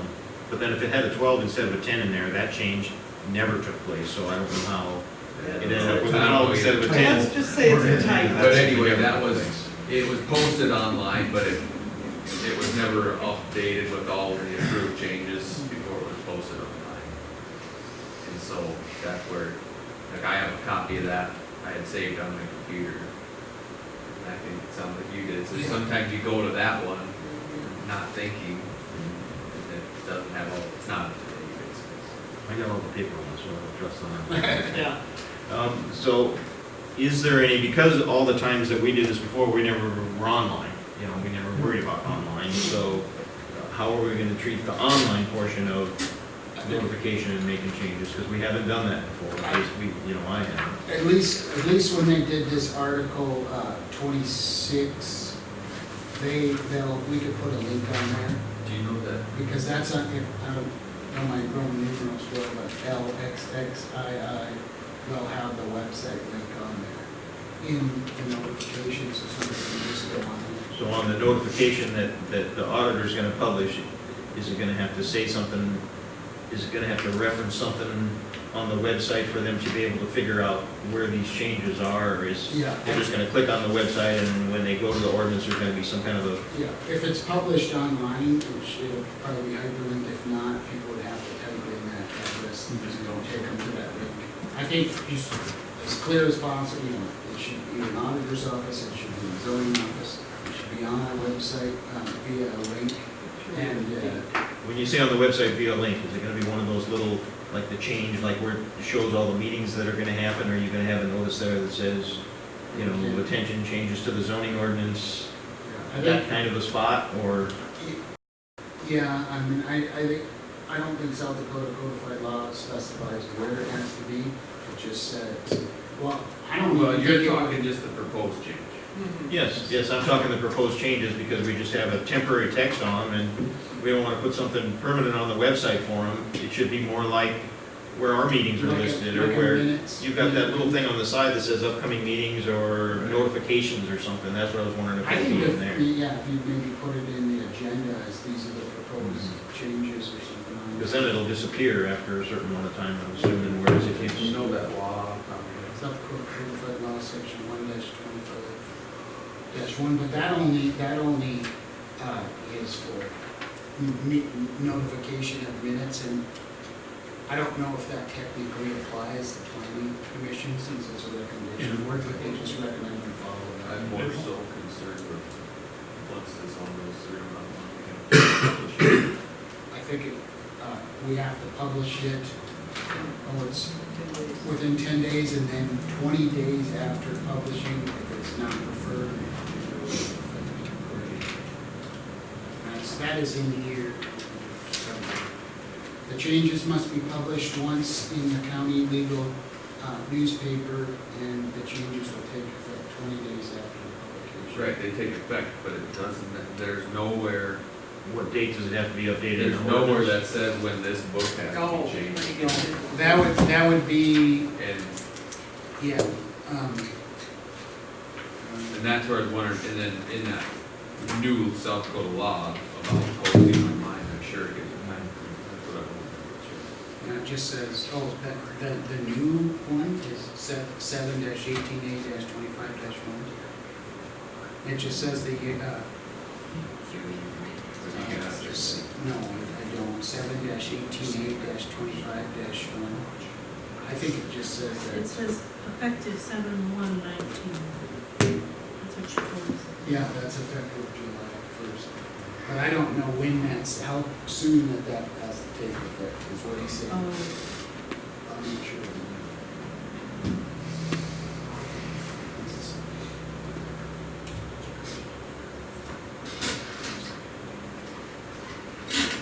It doesn't have a time limit. I think it should be reasonable, definitely within. This says a reasonable time frame, and it was 10 years. That's not I big. thought, yeah, It's impossible to keep that. So when you guys do the final approval on all this, you can specify when it's gonna be updated.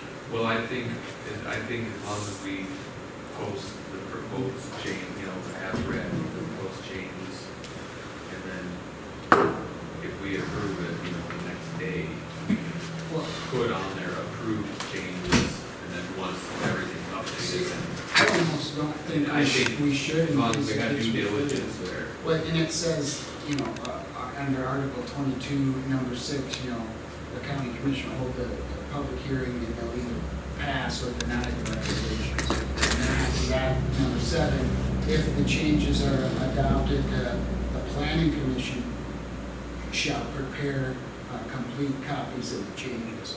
That's what it says in Article 22 for amendments and rezone. And after that, 8, once a summary is prepared by the planning commission, once a summary is prepared, the state's attorney shall review the complete copy and forward the changes to the county auditor for publishing. And the changes must be published in the county's legal newspaper, and the change will take effect 20 days after publication. all that is after you guys voted. After, yeah. So I almost think we should wait until it takes effect before we were leaving, before we post it. I guess we're getting there, so. Yeah, I would post it until the 20 days passed. I'm just curious, shoot, on day 21. I thought maybe this would say within 30 days or something. Yeah. Good. Lots of good information. It may be that you have to, put in your, the county may have to say effective Maybe during, a certain date, and then once it's dated, whatever, then you would have it, Beginning of the month or something. this might not be ideal, but first year. maybe during proposed changes, we have to pull back on it. Not at this point, but once we say approve it, maybe we have to pull our current one down, still the 20 days passes and all of this, and it's updated and then we can put it on. Well, I'm not knowing For the anything state's about attorney. computers, but can you X out certain areas and say, change it in, Under construction, under construction? very simple. At the triangle. I don't know. I think as long as it's notated. I think this is where meeting minutes come into play, that's why they're so important, because Yeah. that's your official record of what's going on, So if someone so. reads it, There's notice on the Yeah. website, but it Yeah. doesn't describe the whole entire process down to the last cross T and dotted I. It just lets you know that there's a process going on. If you really wanna know what's going on, you need to follow the meeting minutes and then talk to the. But according to this new South Dakota law, if we have our ordinance posted online, so right now you can go to the county Right. website, click that hyperlink. And Yeah. if it's not If accurate, that hyperlink, if we approved it 21 days ago and it's now day 20 and it has not been taken to a vote, technically that's out of compliance. That why? Technically, that the one posted online would be out of compliance because it would be, well, if you approve it and then it goes to the state's attorney, it sounds like the planning commission has to send it to the state's attorney. They have to look at it, and then it has to get published. The auditor has to publish it, right? Yeah. So then 20 days. yep. So there's a lot of ifs That's and what I'm buts. saying, on day 21, if it it's, doesn't get then referred, it's the got, current one online is. Well, yeah, but that's by that end, it's gotta be changed by that. And, I mean, that, Take, We I can't guess. change it. take day it down on 19. take it down on the 19th. I think I think you're right, you should just take it down. you have 20 days to change it, right? No, because a citizen could refer it. You Oh, could I get a see. petition to refer it and then it wouldn't take it back. You could Okay. just So you label can't it jump as, the gun. you I could, think as long as there's due diligence, you know, because the state's attorney would have to Mhm. execute before the meeting. That's true. Just get it done. Do you want to assign any tasks to people, like somebody make sure that something's published or anything like that? I don't know what you're saying. So how long do you think the website would be down? In other words, you could take it down. try to 20 down day 19. Yeah. Why couldn't you just have effective, until X date and then post them both up there and then this one below it is effective this Because day? we don't know if it is. I think. I mean, so you would have to, like, at midnight, be typing that in. Yeah, so I think as long as we're diligent about it, and do it within a couple of days, I mean, I don't. Call your legislator, Ryan Schrock wrote that. I think if you just, I don't know who does it or how long it takes them, but if you, I don't either. if you drop offline on day 18 or 19 and have it ready to go on day 21, or 22, I don't think that's gonna be a problem. So, That's a good point. I think the worst thing you can do is have the incorrect one online Exactly. beyond the 20 days. You're better That's the off one thing not I would not having do. it online. I would definitely take it off a day early or something, rather than see it on a day too long. We could even have something like, proposed change take effect this day, ordinance will be back online. Sure, I mean, like you said, For a hard copy, go see it as a. tell them, don't just have it lost, just tell them Jess what's is going gonna on. set that policy anyway, going forward, so we can talk with you, we got some time. Oh, did you want to? Better hope she comes to work tomorrow after this meeting. She's like, I ain't typing that at midnight. Yeah. What the hell I just did? I'll tell you what, I will send it to the auditor. Can I send it like tomorrow? Yeah. And this needs to be on the next, This, zoning you know, agenda, you can and it needs to be, Yeah. properly noticed and blah, blah, blah. And, and then she can have the packets ready to go if somebody wants to do that. If you wanna And then send it to her, I'll stop in and visit with her a little bit in case she has any questions. Well, that'd be Whatever, I can do that. Yeah. You know, Yeah, and I Because can, I try to, and we can try to hash it out how it's supposed to be. But I mean, I'm not a typer. that's fine. I'll just, I already have a Word document. You know, I could build you For a the table last- to type For the on, last, but that's it. yeah, my students once I was typing something and they said, Mrs. Schultz, just send me. No, they're super I fast. know, my Super son fast. is I too. can do it, it just takes me longer than a lot of people. Mm. But if I can, Research. just write your email down there for me, and then Yeah, I'll get this document You know, I changed, got thinking too about and this. I'll email it to you, and Sure. I'll email it to her, I can and, real capital. Offline, similar to like ordinance 11, that's what's taken offline, and we can just bring it. Yeah, and then I'll just come back up with her, I'll look at my bring this, and here's what we're doing, Alright.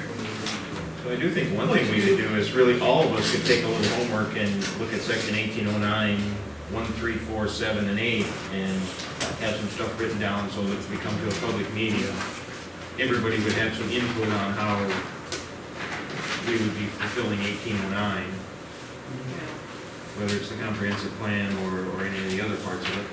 Yeah, because after a meeting, if we did, so it's not too much. That's what I think, we could just We do could do it. it. We could just do it if we We did a could. little homework and had it ready to go, you Then know. I'll be ready to go. I don't think one person has to do it all, everybody's can just do a little bit. the comprehensive plan thing, I'm not gonna, I'll do some. Well, I'm not gonna understand I it mean, well all- enough to do that, I'll be honest with you, John. But, clearly it already agrees with comprehensive plan, Mhm. because all we're doing is speaking Right. number.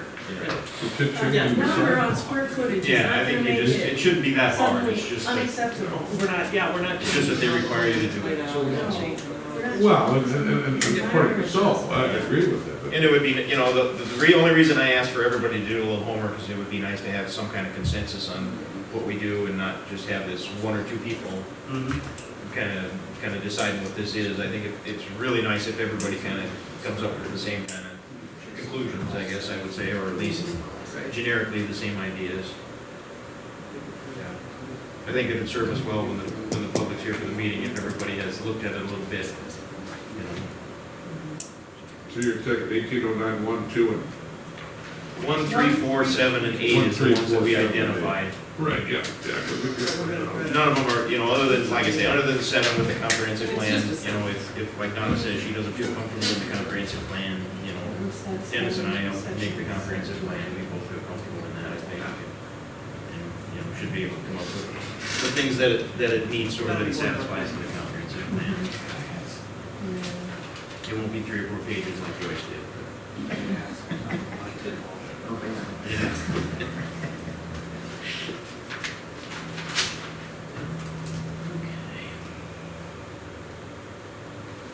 We have a volunteer that is just aching to type up the minutes of this meeting. Smashed my finger a couple hours ago. I think we could probably have Jessica do the Oh, that'd be lovely. That would be nice. All right.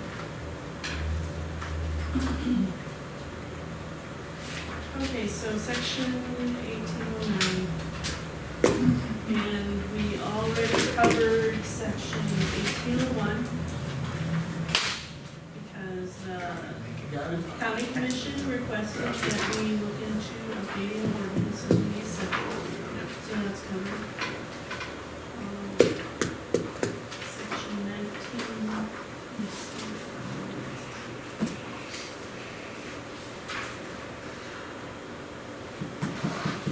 Satisfying section 17. We need to go from large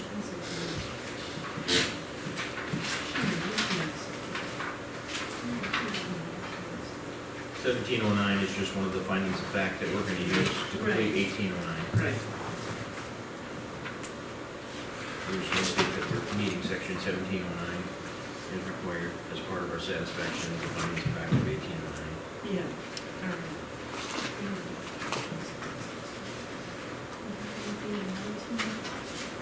Written down there. 17, 19, and. That would be board Pretty hard. adjustment. Yeah, stuff, so we don't have to. Yeah, we don't have to do that. Board adjustments.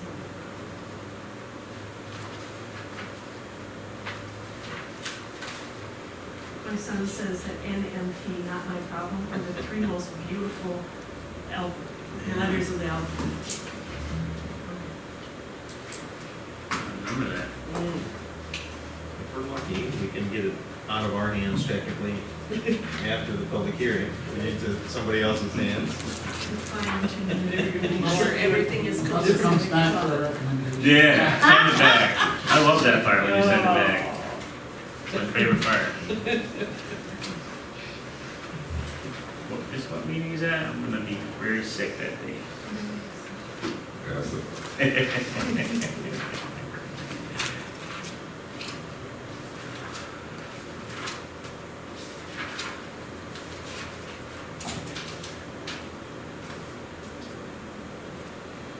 So once this leaves our hands, who's in charge of the checklist beyond us as the planning commission? What my question was, I think Joe. Probably the zoning department. Because it should be the same procedures, and really just, well, they should, yeah, and it's just, you know, all, it's the exact same notification you did instead of planning commission, it's and everything's the same. Yeah. So then you have 2 hearings instead of 1. 2 hearings instead of 1. Technically, the stuff is a little bit more a finished product when you get it, but you do gotta have your 2 hearings. You still gotta do your notifications. As far as justification of it all, that should be done. Yeah, I mean, they don't really have anything. Moves to them, it should be all. It does state in their thing that they have to do the same thing as we do as far as Exactly. satisfying the comprehensive plan, but we've already done it, so they're just taking our stuff and Right. putting it forward as theirs.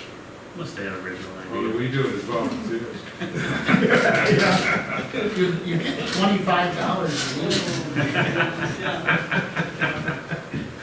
It barely covers my high blood pressure. Yeah. I don't get paid. Right? I didn't get mine. Don't keep bringing that up, we'll wait.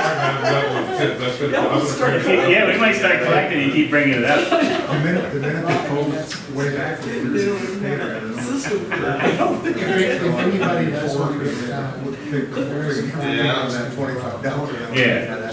I ain't. Yeah, that's enough of that. We got the W2, right, or W4. I do get mine, but I haven't got paid for so much, because it's been such a disarray. I take it, but I'm 40.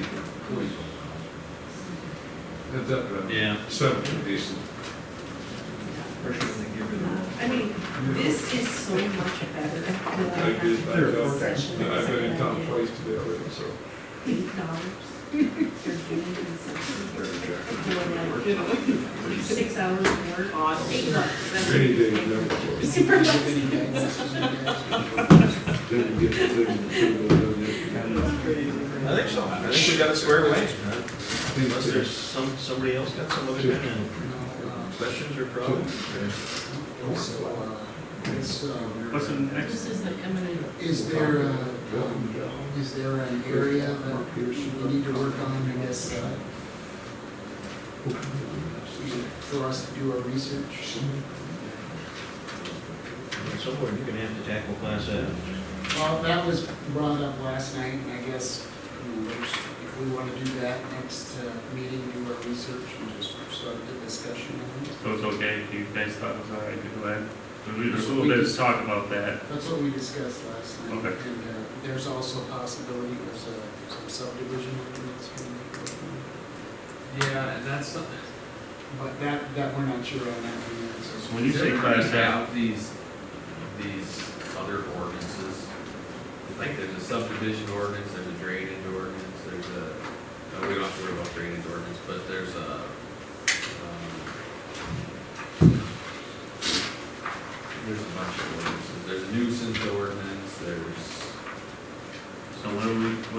Does everybody have those? We need them? I'm gonna say, not necessarily. Should have the subdivision ordinance. It's a ordinance number 20. There's an ordinance number 7, flood damage prevention ordinance.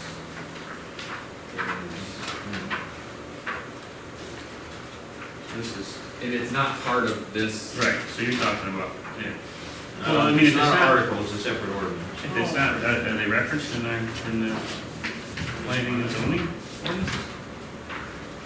Is there something we need to concern ourselves with as far as? Well, And- yeah, because like here's, in this one, ordinance. I don't think, you're saying it's, Not in here. I don't think I have, I've got a bunch of working copies of that subdivision. Yeah, they're totally separate, but like here, final plan and the plat, Article 5 is what this is. Article 5, is that out? But it's not Article 5 of this one. No, Oh, well, that's kind of silly. It's confusing. Name of that. well, no, It's in ordinance 7. No, that's I guess we're looking at the areas that has given the county the most problems over the last few years. I think definitely Article 5 is a hot area. If it's not in the Yankton County zoning ordinance, why is that our problem? Well, that's what I, well, and a lot of them. I guess I wouldn't want to say it, I didn't want to say it that way, but now you said it, yeah, why not? say it that Greg, I did want to say you it. wanted to. I did, you guys are learning how I act, I guess. But like subdivisions Yeah. come through us. And there's things in the subdivision ordinance that, Has there ever been, We you know, should. John and Dennis and down at, was there ever a reason why the zoning ordinance and the subdivision, was there not a reason they were combined? Were they two dissimilar things? Or what was the? Well, they're separated by a lot of time. And the ordinance itself, the subdivision ordinance itself, wasn't like an amendment to the zoning ordinance. Completely different. It was a separate ordinance. Should that even, I wonder, come to the planning commission? Like a subdivision, because that's how plots are. I mean, that was, yeah, And it was all everything. put together so that they could plot out a piece of ground without having to Plat out. plat out. Sorry. Yeah, without I having know, to I'm pay sorry. taxes on it, You're right, huh? without having to pay taxes. Right, so that it wasn't, you know, because they would plat one piece of ground, then they plat another piece, then they plat, you know, so the whole idea was to get a plan together Right. Yeah, get the without it costing preliminary- the developer too much Right, money. Get the preliminary Right, approved, and but then I once the still- preliminary is approved. I mean, you I just remember go in and going get through it, and when we put it all together, I mean, I was part of that, but why it wasn't integrated, you know. You can't really say that, you know, I mean, the idea was to create more orderly development, because part of what you're talking about, once the state started saying, the minute you plat a piece of property, we're gonna tax it as what you platted it as. Right, And that means you're paying, if you go in and plat a development, you're paying taxes on 50 lots. Right, they didn't Ain't want gonna to do that, No. Ain't gonna do do that. that. till they're solved. Yeah, so the idea of what the subdivision ordinance was supposed to do was supposed to give the county a look at the whole potential development without the developer having to plat all the lots. And then the reward for the developer was, you show us the plan, and then when you want these lots, we can possibly do them administratively. We've already seen them, we've already approved the plan.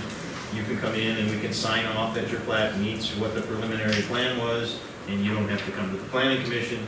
You don't even technically, if things had been done right, go to the county commission.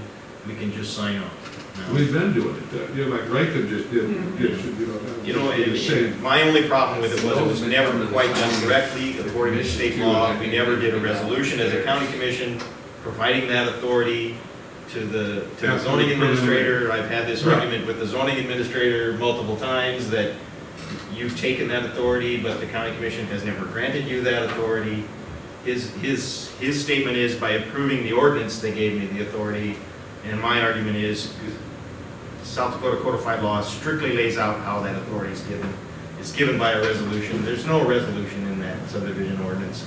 The county commission should have did a resolution at the time, and at the time we had several county commissioners that were unsure about giving that authority, you know, to the zoning administrator, so it simply never happened. Right.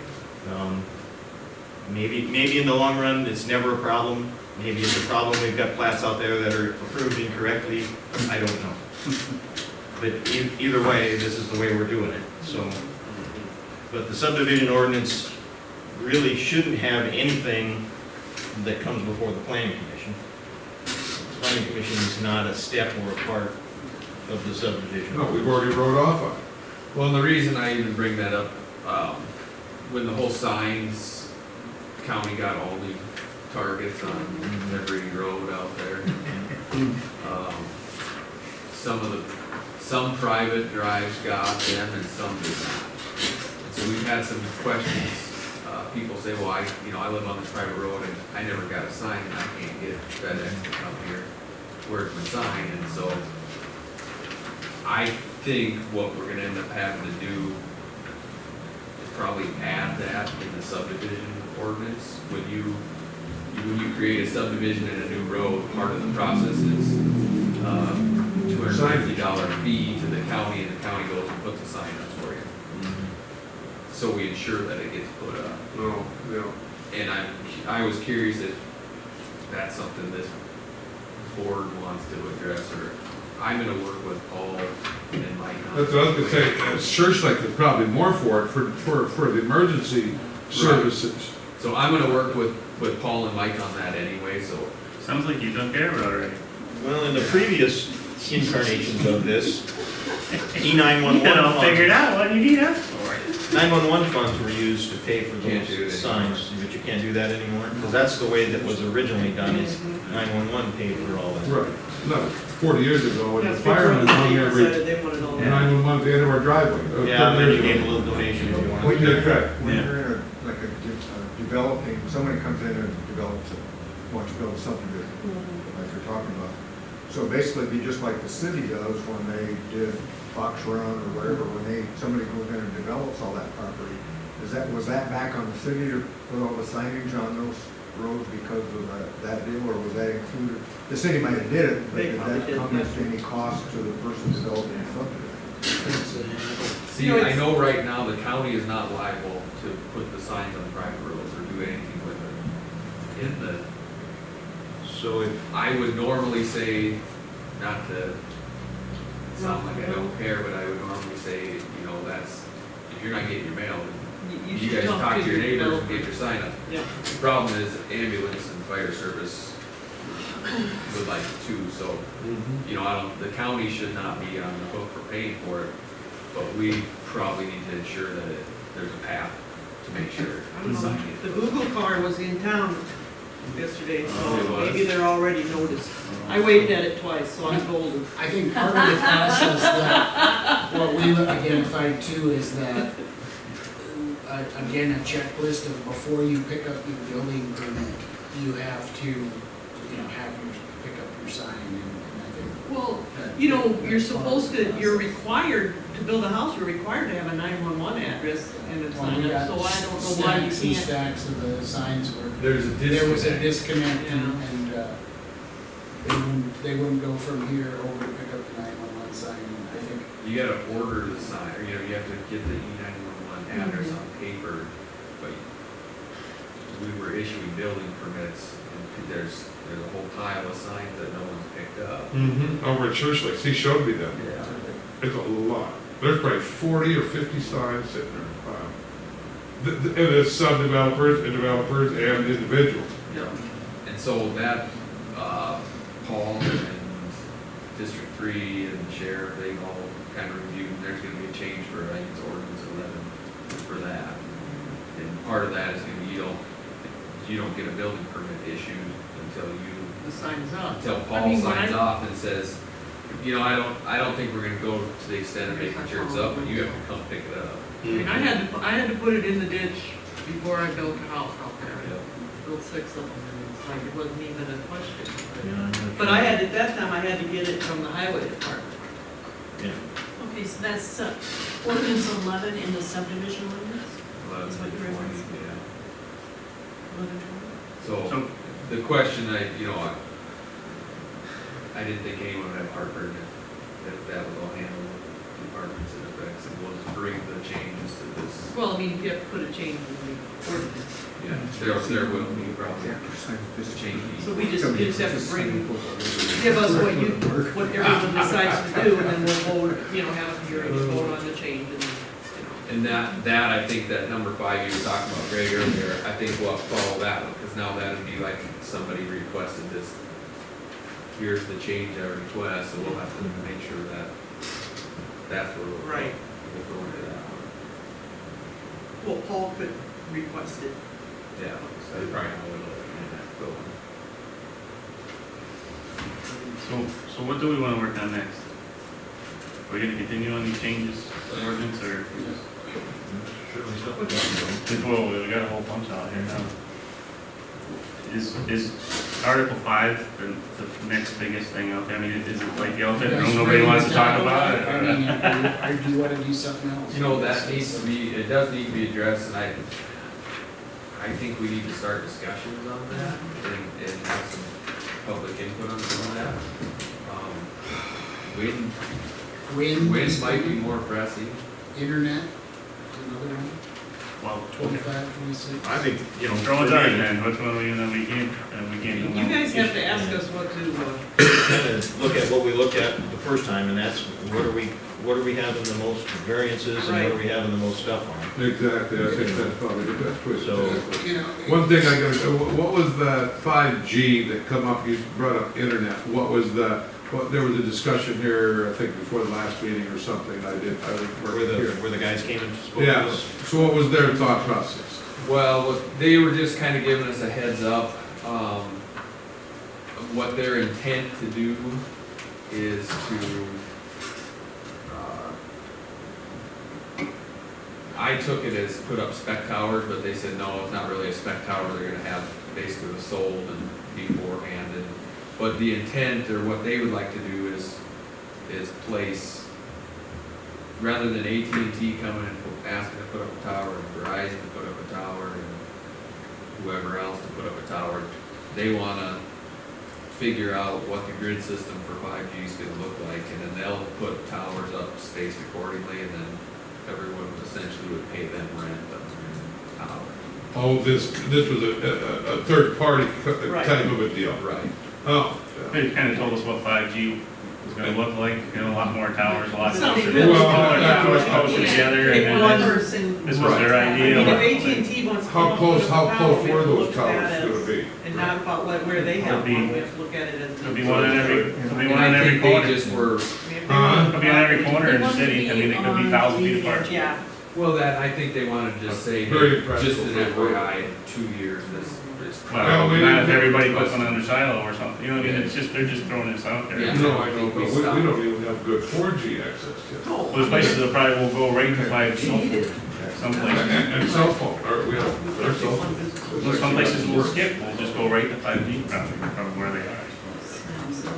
It's coming, it's just a matter of where they can build these towers, put it out there, yeah, it sounds like to me. So what's our deadline?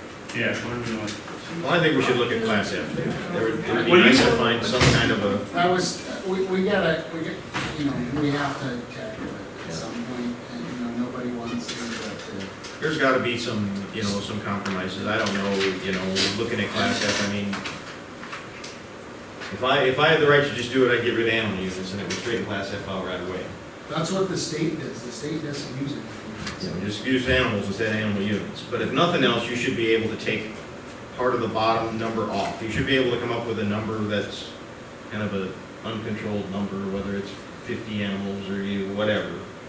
You may have to move some of Class F up into Class E or something in order to accomplish that. I'm not sure how you do it. I don't like the way it is, but that one animal unit now is a conditional use, and I feel that number should be higher, and I don't know what that is. I think there's a reasonable amount, just like you said, that if somebody is, gonna have, and this is an example, 50, 100, 200, whatever that is, they should be able to do that, and that they should not have the conditional use process should not affect it. Because the problem is always, there's so many animal unit numbers for chickens and turkeys and even piglets. No, You can't. that was all developed or designed into it because of the state permit. But Yeah. that's totally That's the only way, changed. that's the only way That's they can changed. measure. Yeah, and see, So- what that state permit does, Yankton County doesn't really do. I mean, we're not worried about nitrogen content in manure. We're worried about effects on roads and effects on neighbors, and animal units don't really even play a part in that, you know? If you could say that 100 was the number, and didn't matter if it was 100 turkeys or 100 horses or 100 dogs, it would be easy to do that. But when you say 100 is the number, 100 is still probably 12,000 chickens or something, you know? That's the problem that the animal units present, and that's why it got, to me, why it got so hard to get it straightened out in the first place, is because an animal's not an animal, you know? Yeah, I still agree with the animal units because you're talking about size. So you're talking about 5 chickens, you're talking about 5 pigs, you're talking about 5 cows. I'll show you compaction difference. There's a huge difference, Joe. How much feed is consumed, how much fecal matters made. I agree with the animal units, 100%. Yeah, see, I don't think that's the fact that And Yankton the state still does use the animal units. I don't know where you said that before. If you go look at the DNR, they regulate by the number of animals. They have large, medium, and small. Now, they're based on animals. Right, exactly. They're based on I know animal that. units, but they don't use animal units. They use 1,000 head of cows, 700 dairy cows, They've got a chart. 37,000 It equates back to chickens. animal. But it equates back to animal units, it's Well, back, right. The I think you can feedback use that I've up where the heard, state controls stuff. The Yeah. problem isn't up where the state controls stuff. The problem is down below. That's really the problem. Is Wasn't it that all about controlling 0 to waste? 300 It's or about something. waste control. That's where- And that's water where- quality and. And roads. I mean, Wow. you can't just put, you know, things everywhere and destroy. and I think maybe we could, Everything has to be I'm taken sorry. in. Go ahead. maybe we could reach some sort of compromise, because animal units and animals basically say the same thing. Maybe we could have, animal units and then equate it to what that number of animals is, then, which is kind of what the state does. And I think Well, we they've got should a chart, start, don't they? they do, and we could start by the things that we agree on. I know nobody here thinks one animal unit in an animal feeding operation should have a conditional use. I don't believe that. I know, does anybody think that? No. So, we need to find, and we're not gonna all agree, but there's a number when that goes up at this point. Wow, It's a they great should start. probably get a conditional use permit under this number, whatever that number is, they're fine. And that's where we need to do that. I see. I'll, put you down, sorry. Yeah. One, call it unintended consequence that happened in Clay County, they went to animals based on the state chart instead of animal units. That actually now, like, there's a commissioner over there. Travis Marshall. Yeah, Yep, so built he's the nursery. He's been getting, had putting some permits in. So, where if we stay on animal units, it's additive. Whether you have hogs and cattle and chickens, it's all combined to animal units, and then that total number is what the DNR looks like, or looks at. Well, now, under, let's say, a medium or whatever size it is, he can have 500 cattle, 2,400 hogs, 15,000 chickens, because they're all separate species, and so it's not additive. So their animal units are not cumulative Is that, for different is that animals? according to the county? Yeah, because they rewrote, they got rid of their animal units and they rewrote it to follow that chart, and it says under a medium, you can have the following, and it's 500, maximum So 500 they can put cattle. an or in there. Well, because always, the state one was always Well, it needs to a be. cumulative number. Right. So you could have this many cattle, this many hogs, but you couldn't be over, Animal units. you could have 999 animal units before you had to go to state. And that's what I'm permit. saying, the animal units is, it combines them, it converts it to a common denominator and then combines it. Whereas if you stick to animals and it's, who knows how many animal units it is if you have 200 cows and 2 2,000. Well, that's. Where does that fall on the animal unit chart? So that's, I thought it was in, I think this is cumulative. it is. It is, ours is. It's not what I'm saying. Ours is- It is, I'm saying if we go away from it, that's something that needs to be careful. Well, and I think, you know, I guess I would agree with that. But I think with the state, if you have, you know, the state doesn't care until you have 1,000 animal units or 1,000 cattle. And then you're just over that. So you could have, if you have a 1,000 cattle feed operation and you get, you know, a 4,800 head hog, it doesn't matter, you're a CAFO, and it's the same as if you have, you know, 1,001 cattle or 10,000. They treat you the same, there's no, you know, this is large, this is extra large, super, you know, so I think that's where he's at, once you go past that point with the state. Well, no, what happened is the county adopted the state chart. The Mhm. state uses that, they convert, instead of animal units, now they have this chart, and it says one, you know, a small or whatever is 500. well, just do it. They should have written on there. 1,000 animal units, 1,000 head of beef cattle, Right. but it only takes 700 dairy cattle Mhm. to make 1,000 head of beef cattle. Because they're 1,400 or, Because of their size, what they 1,500. excrete, all that, and the same, and the hogs and the same, you know, I don't know how you computes can back get to away what's all from that, treated there's at so the many end. different sizes of animals and. And all I'm saying, you know, DGNR only cares 1,000 or greater, but when they looked at their setbacks, now you can have a pretty hefty operation with very little setbacks, because you can have cattle, hogs, sheep, chickens, all that in one spot. Well, is there a way, you know, we could keep our animal units, but just for clarification, because the average citizen does not understand animal That's units. it, we have to be clearer about what we're talking about. And we could just, we could go, you know, class A I is, thought there was a deal in Well, here. yeah. there is on number 4, there is I know number we 4. dealt with that.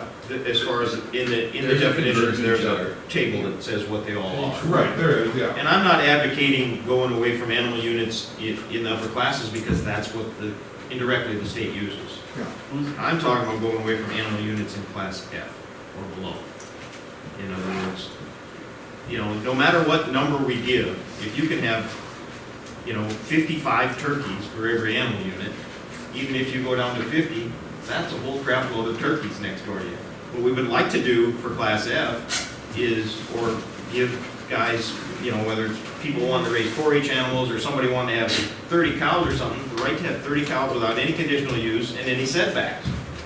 But the problem with doing that is, if whatever you set that number at, you've got to deal with chickens, and you've got to deal with turkeys, and you've got to deal with all that stuff. And the animal units make those numbers unrealistic to what you're trying to do for them. Well, what I've seen happen though, too, down in the last 8 years or so at least, is we lost the definition of hobby farm. So a lot of these people that moved out and bought a 1 or 2 acre thing and decided, okay, I want to be a livestock producer now. And they might have 5, 10 horses and, you know, and cows and chickens and turkeys and guineas and llamas and where else is running around on that 3 acre plot that typically is are defined as a hobby farm. We start out with 1.5 animal units per acre. Right, and they're there. And they don't haul manure. We hear a lot of complaints about the manure being hauled. A lot of those are not big, I just think somehow you gotta because find they a don't own way, any land to put it on. you gotta find a way for these kind of small guys, There's nothing you wrong know, with having and it. just regular people to be able to have That's why I buy all my animals meat from all my. without conditional use Oh, down to 1. I sell a ton of You meat. still have I to sell find a way to 10, 12 protect meats a people. year to people. You know, from 50,000 turkeys. Yeah. You know, and I don't know what that number's gonna be, and that's how it's hard, that's why it's hard to do. You know, you can have 30 chickens or 55 turkeys Right. in one animal unit. That's the They're not problem. defined, they're all over. Yeah. Around the highway. I mean, under section 519, when it talks about performance standards, and the big, it seems like a lot of this is going around the NA there for class F. I mean, you could still have performance standards for class F, but not all of these, not, Right. you don't have to go to These DNR are and min- get a permit, but you these are might wanna minimum talk about standards. setback from your neighbor's well, so you don't have somebody dumping their 7 horses worth of manure next to the neighbor's well, you know what I mean? There's some common sense things here that you could just apply to a class F by reference, just like they do for the other class A through E, that are already in here. Previous to That would- this, that would- I mean, you're talking about, just let me finish. You're talking about water quality, really, you're trying to protect people from people, that's what it's all about, right? So, Zane can have 1,000 cows 1,000 miles from me, he's not gonna bother me one bit, but if they're 50 feet from my door, that's a different story. So it's all about protecting people's water from each, because I could be a good operator, and you could be a good operator, and the neighbor across the street's a bad operator, and we both gotta deal with him. And we gotta, so you gotta protect the water, you gotta protect people's, well-being, whatever else that is, you gotta manage your waste, like Zane said before, it's all about, a lot of this stuff is about managing the environment around these operations, so I'll make an argument that you can have 1 cow and be a nuisance to your neighbors, I'm sorry, I mean, that's. We've got a neighbor that's got 7 cows, and why they are not shot is beyond me. Because they are on everybody's fields. The guys, a lot of fields are desolated around it. And he won't do nothing, the sheriff won't do nothing. Right. I do not, I think they're not even close to me. Yeah. But they do, they are, and it's a hobby for him. And he's not home, Fences make good neighbors, that's, and he's not home, until then he leaves. So, I mean, they're, I know guys that they despise every condo. I mean, thousands of dollars of fence, do not have. before there was no control on Class E, or there was no Class E or Class A. It was just $9.99 plus. That was the only thing we really had before. So when these two got created, the reason that no restrictions were really put on Class F is that it was considered to just going to be small stuff and local guys, and at that time nobody was going to build a hog barn of 300 animal units, and it was just going to be guys with smaller feedlots, 50 cows, Considered your all that kind of stuff. typical family But we farm. didn't put the restrictions on there because it's a conditional use. So at that point, it goes before the county commission, technically the Board of Adjustment, and they should be able to recognize the difference between 5 cows and 300 cows, and make recommendations or conditions And that adjust locations. for that. You talk about But that didn't 5 get cows done, that are giving so, you, well- well, that same feeling you get about those cows running around happens to a neighbor who has a K-post sitting next door. I mean, that same feeling. But You've that- gotta look at. But the problem is, and it comes back to, was that CAFO, was he a family farm? What Joe just said, was there a family farm? Okay, you guys farm 1,500 acres, that was 5 family farms years ago. My dad used to feed 100 head of cattle, I feed 500. On the same place, with the same neighbors that sit, only those neighbors change. Everything has changed so much. I understand, listen to what you just said. You said this guy, he could be a family farm, he's got 7 cows, they're a He is. nuisance. All right, he's a nuisance to the neighbors. That's what we gotta look out for. Build them, but they can't be a nuisance. They can't wreck the water and they can't destroy someone else's life because you wanna live that way. I don't care if you're a family farmer or not. You can't. It matters. It sounds like this would, And we need change is everybody's what's input. happened, right? Everybody, we all Right. have different perspectives of where we're coming from, and we need everybody's perspective on this to make a good decision that's. And I don't disagree, but I don't disagree with you either, Don, I'm not saying that. But it comes down to, unfortunately, economics for that family farm. That everybody's had to get bigger. I mean, we all have, because of economics, because of our cost of living is the biggest thing. It really is. I mean, everybody can say the shaming all this, but the cost of living is really what drives us. And if we can't make a living, And you think we're bad neighbors?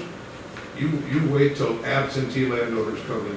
And we have some, and they are not going to treat you, you will never talk to them. You will never talk to them because they will tell you, they will bring in their fuel, they will bring in their seed, they will bring in their fertilizer. I know a company in Hull, Iowa, that farms 27,000 acres in South Dakota now. Not $1 is bought in South Dakota. So let's not fight. Let's not fight everything that we kind of do here with the local guys, because that's where it's gonna get tough. And that day might come whether we like it or not, because I can name you 7 guys within 6 miles of my place that are 65 years or older with no heirs. Who is gonna take over all that land? So let's try to keep somewhat local people, because we do not want to have those. And I don't know if you agree with that, Joe, or not. I agree that absentee, that's gonna be a problem, and that's what we're talking about here, is that even though you're a local family farmer, doesn't necessarily mean you're gonna be a good farmer. It doesn't necessarily mean that you're gonna be better than that guy in Iowa. So that's where we have to make sure we look at it, where it's going, how they're gonna run it, what they're gonna do, and not just for the big capos, but for the smaller guys too. I mean, it matters when you affect neighbors with the manure and the cows ruining your crops, and these things matter. Look at, the application we had, last meeting we had where the guy went out and was a good neighbor and talked to everybody. Sure. And not one person Not spoke one. against it. No, not one And we person have spoke. He's also 30 miles north of Yankton. But that Well, is, that makes a difference. what Joe, you guys nobody said. fought Dallas Hanson or Darren Shank and Irene either, not one. But that's back to what was said earlier by you guys, zoning is putting places, things where they make sense, not just dropping it there because you can. And you and I went through that when we were sitting up here. Yep. Saying, and that's caused a rift in this community that will probably never heal in most of our Well, lifetimes. the problem is you got the actors, I'm gonna call it, that push the limits. When somebody pushes the limits, and we all sit here and agree that if all of us are reasonable and we follow the rules, we put things where they should be, right? According to what we think they should be. There's always somebody that pushes that limit and wants to build something. And that's Listen, why you there's, have to have 100 feet away from somebody's bedroom window, and we've all heard the story. So that's what we're trying to prevent, because does anybody want to see, I don't care if there's 20 hogs or 2,400 hogs, 100 feet from somebody's bedroom window that doesn't own those hogs? I don't, I'll just say that, you can all say it. No, Well, the other I thing, agree. it's not all just about that. Some of the things that we proposed that, haul agreements and things like that, to me, are common sense. And, there's somebody building a facility right now, and the very first day they started pouring concrete, they sent all the concrete trucks, and I'm sure he didn't do it, but But it the should fall, contractor did. but it should fall on his shoulders. Right. Sent 20 trucks or however many concrete trucks down Midway Road, and then, which is a no-through truck route, and then down Walshtown, which is a no-through truck route. I don't disagree with that. How many and- culverts? And I tell you what, you know what's one of the biggest demises in Yankton County's roads is that damn port of entry. If it would have stayed right here by Walmart, I said that the day they moved that damn thing, if they really wanted to catch trucks, they should have put it right north of the bridge. It has been a demise for the northern tier. But I guess my That's right. point is That has been the demise. the very first facility going in that neck of the woods showed how irresponsible people can be. And that's where, I don't think anyone's out there to say you can't do this or no way, get out of here. It's been proven over and over that there's enough people that cannot be trusted to make the right decisions, unfortunately. And the rest And we of the put those people kind of- suffer. We put And those have- restrictions on other businesses. So if we're gonna be fair across the board, the CAFOs have to have the same perpetual road maintenance agreement in place. And it should go to the gravel pits, it should go to these And big, because huge- they've already done these that to big- gravel big, pits. big, huge operations, and it's not gouge the guy, No, it's I- pay your fair share. Right. That's But- what but- it is. unfortunately, I could show you roads where one small feedway that went over Dave from a guy that's got 100 cows. That road was destroyed for 2 months. But that's the only way you could get this. Yeah. And we had another one in our township that we probably spent, I don't know, a couple $1,000 on that one hole. I just graded rock for 3 hours there again yesterday, trying to fill it in. This has probably been the worst scenario that Yankton County could ever have for finger pointing on roads. Because I've seen people's driveways, when they go in with a Prius and the damn thing is tore up. I mean, it has been, we have got holes have never been in our lives because there's springs all over. And pray to God we don't see this in our lifetime. Because I have put more hours on a township board this year than I have in almost 36 years. We missed you at the FEMA meeting. I know, well, I had one or the other, and I said. Dean was there, And and, Dean Carey, I said, I got a meeting tonight, I got things to do, I said, I ain't gonna go to both. it was, yeah, they can fill it in. But that was a preliminary anyway. Well, can we make it, can we talk? I think we need to discuss it, and why don't we just do our research, and I think we agree on a lot more than we disagree on this. Yeah. And nobody wants the lady with a bottle-fed 4-H calf to get a conditional use No. permit. But there's a number, and I don't know where it is, we're gonna have to discuss it, but at this point, you probably need to get a conditional use permit. At this point, you're fine, and where that is, I think that's what we'll need. But you're gonna have to have this thing grandfathered in, because if you're gonna start slapping on. Zane, it is grandfathered in, it's No, for I know, these but new that's the biggest thing. operations, you know. And really, what you're gonna really do, unfortunately, there isn't very many new operations besides log units. Well, not yet. Huh? I don't know what's coming next, chickens, turkeys, I Chickens, don't know. turkeys, Yeah. chinchillas. But they won't be in the class F, they will be in they will be big. Well, we never thought people, 20 years ago, it was only the 10,000 head hog units. Now they're smaller. There's no reason to think that there'll be a 37,000, yeah, right here, I got it with the state DNR, 37,500 chickens, other than laying hens. That'd be a class F operation. Yeah. Right now, right in Yankton. 37,000 chickens would be, 37,500. so how many of the I wonder how many Janesville and them guys have? Well, that's all cumulative. The DNR counts all their chickens, all their Right. turkeys, all their cattle and hogs. I don't think they could be over 10,000 animals. If they're grandfathered. I don't think they are, but, in the early 2000s, we never worried about anything less than 1,000. Everything was gonna be over 1,000. And then in the mid-2000s, here comes people $9.99 and under, trying to get in places because we only controlled to 1,000.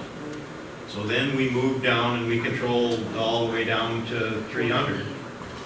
And then here we are now with people getting under 300. So, it wouldn't surprise me if most of this stuff is factory driven, whether it's chicken, turkeys, or whatever. So, if somebody wants to raise chickens, it wouldn't surprise me that they couldn't find a lot of people to have 30,000 head chicken barns and spread them out. And, all the same arguments you make in favor of the stuff now would technically apply. They might be family farmers. This is something that might help them survive on the farm. End up being a contract. Yeah, but I don't know that we want 30,000 head contract chicken barns all over the place, It's just that if we Without don't any start to performance ways, standards. That's if we the don't put ways to say no, and I'm not saying we say no to everything. I'm saying, but we have to have a way to say no, because there's gonna be some bad actors coming forward. I agree with that. Maybe at least not in this spot, Well, there are a couple things. One thing, I'll just throw this out for blanks and giggles, but when we started the zoning thing, I made a motion that got shot down really fast. We kind of got laughed at. Was about, okay, so when these little farmsteads come up for sale out in the country, that if you're going to be out there and you're not tied to a family farm or tied to a farming operation out there, that you should have to get a conditional use to buy that piece of property. I just mentioned that, didn't I?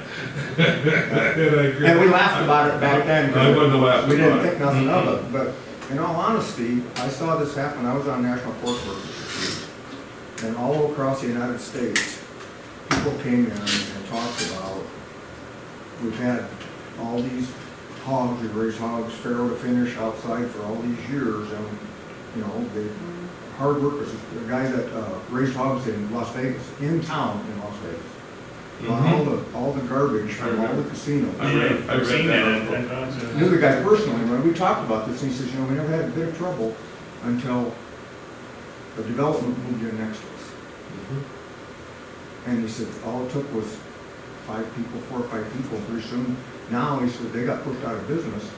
So now Vegas had to find some other use for some other place to go with all the garbage, all that leftover food. And I don't mean to interrupt. But that's what, a guy up north, by Madison up there, doing well for years too, and the same thing. He said they got turned in several times on nuisance thing because the neighbors that moved in, built a house out in the country next to them, could hear the hog feeder lived banging outside at night and kept them. Well, this is what's coming. Listen, I come from a place where wherever my grandparents that we had, I worked that 400-acre dairy farm, and there was 400-acre dairy farms everywhere you look. I can tell you all of them right now. I can count on one hand how many are left in the whole county. And it's all turned into whatever, houses, this, that, the other thing, open space, whatever. But it got to the point where I was on the board of directors with an association that was preserving farmland, because the farmland started to get, listen, look at the farm prices. Everybody keeps talking. I just heard the last week or so, farm prices, it could be like the 80s. We're talking about what it was and what in a mindset here that it has been this and it's still this, most of it, but it's changing a little bit.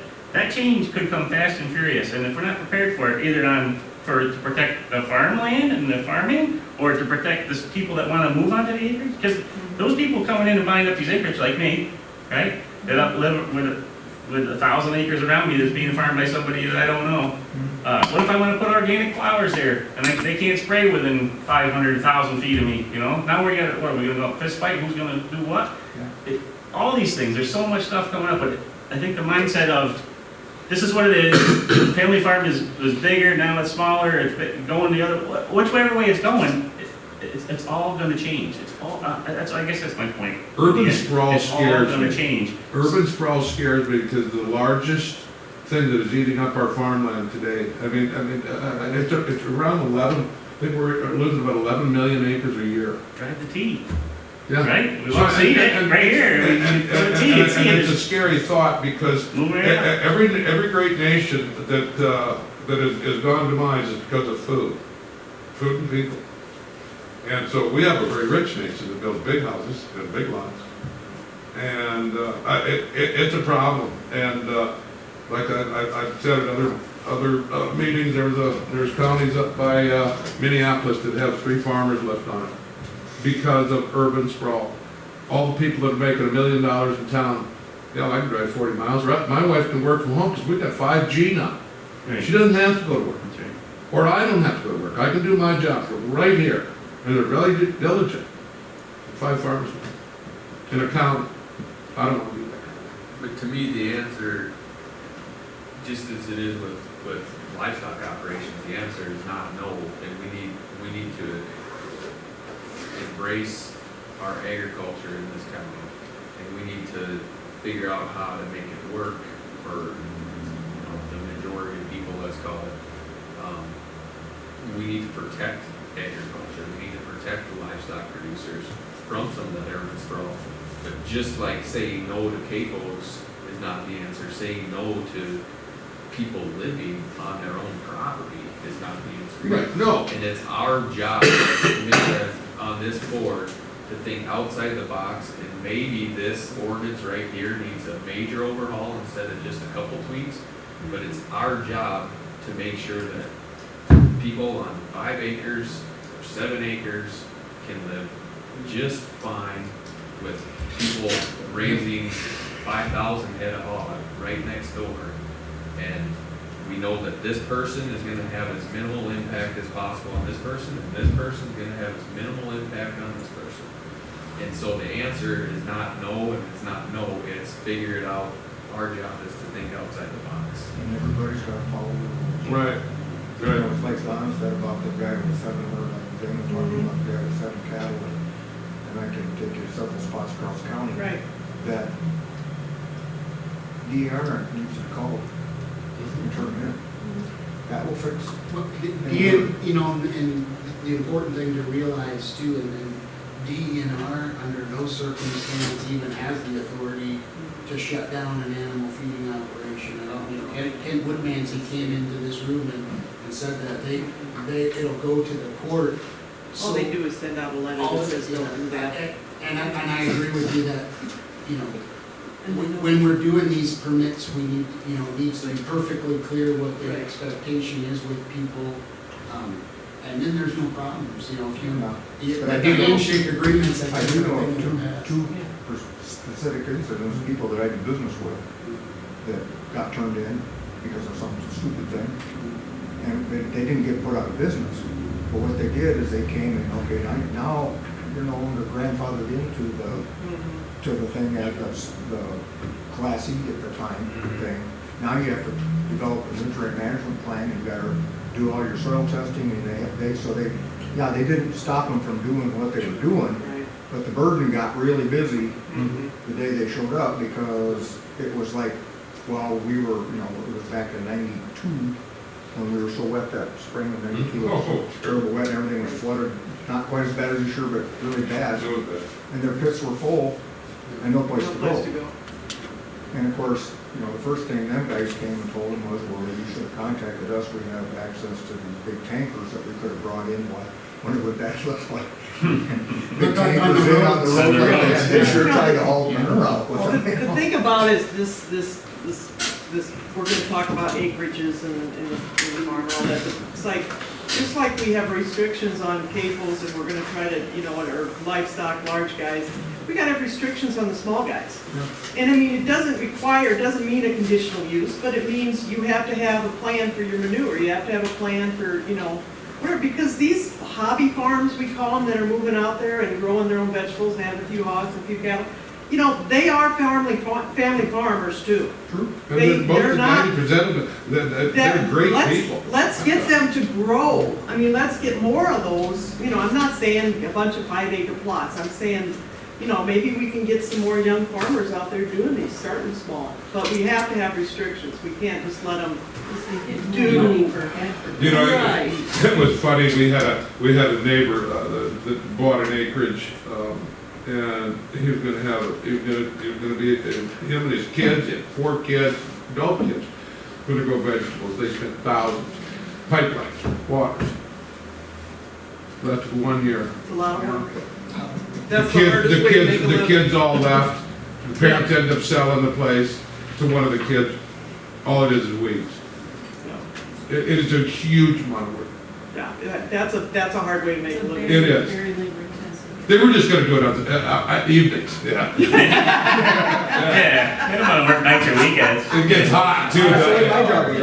Yeah, my job is always evenings, but it starts in the morning. So I guess our next meeting is next meeting, we're gonna regular schedule. Yeah. Okay, I'll make a motion that we adjourn. I'll second. I So when is the next meeting?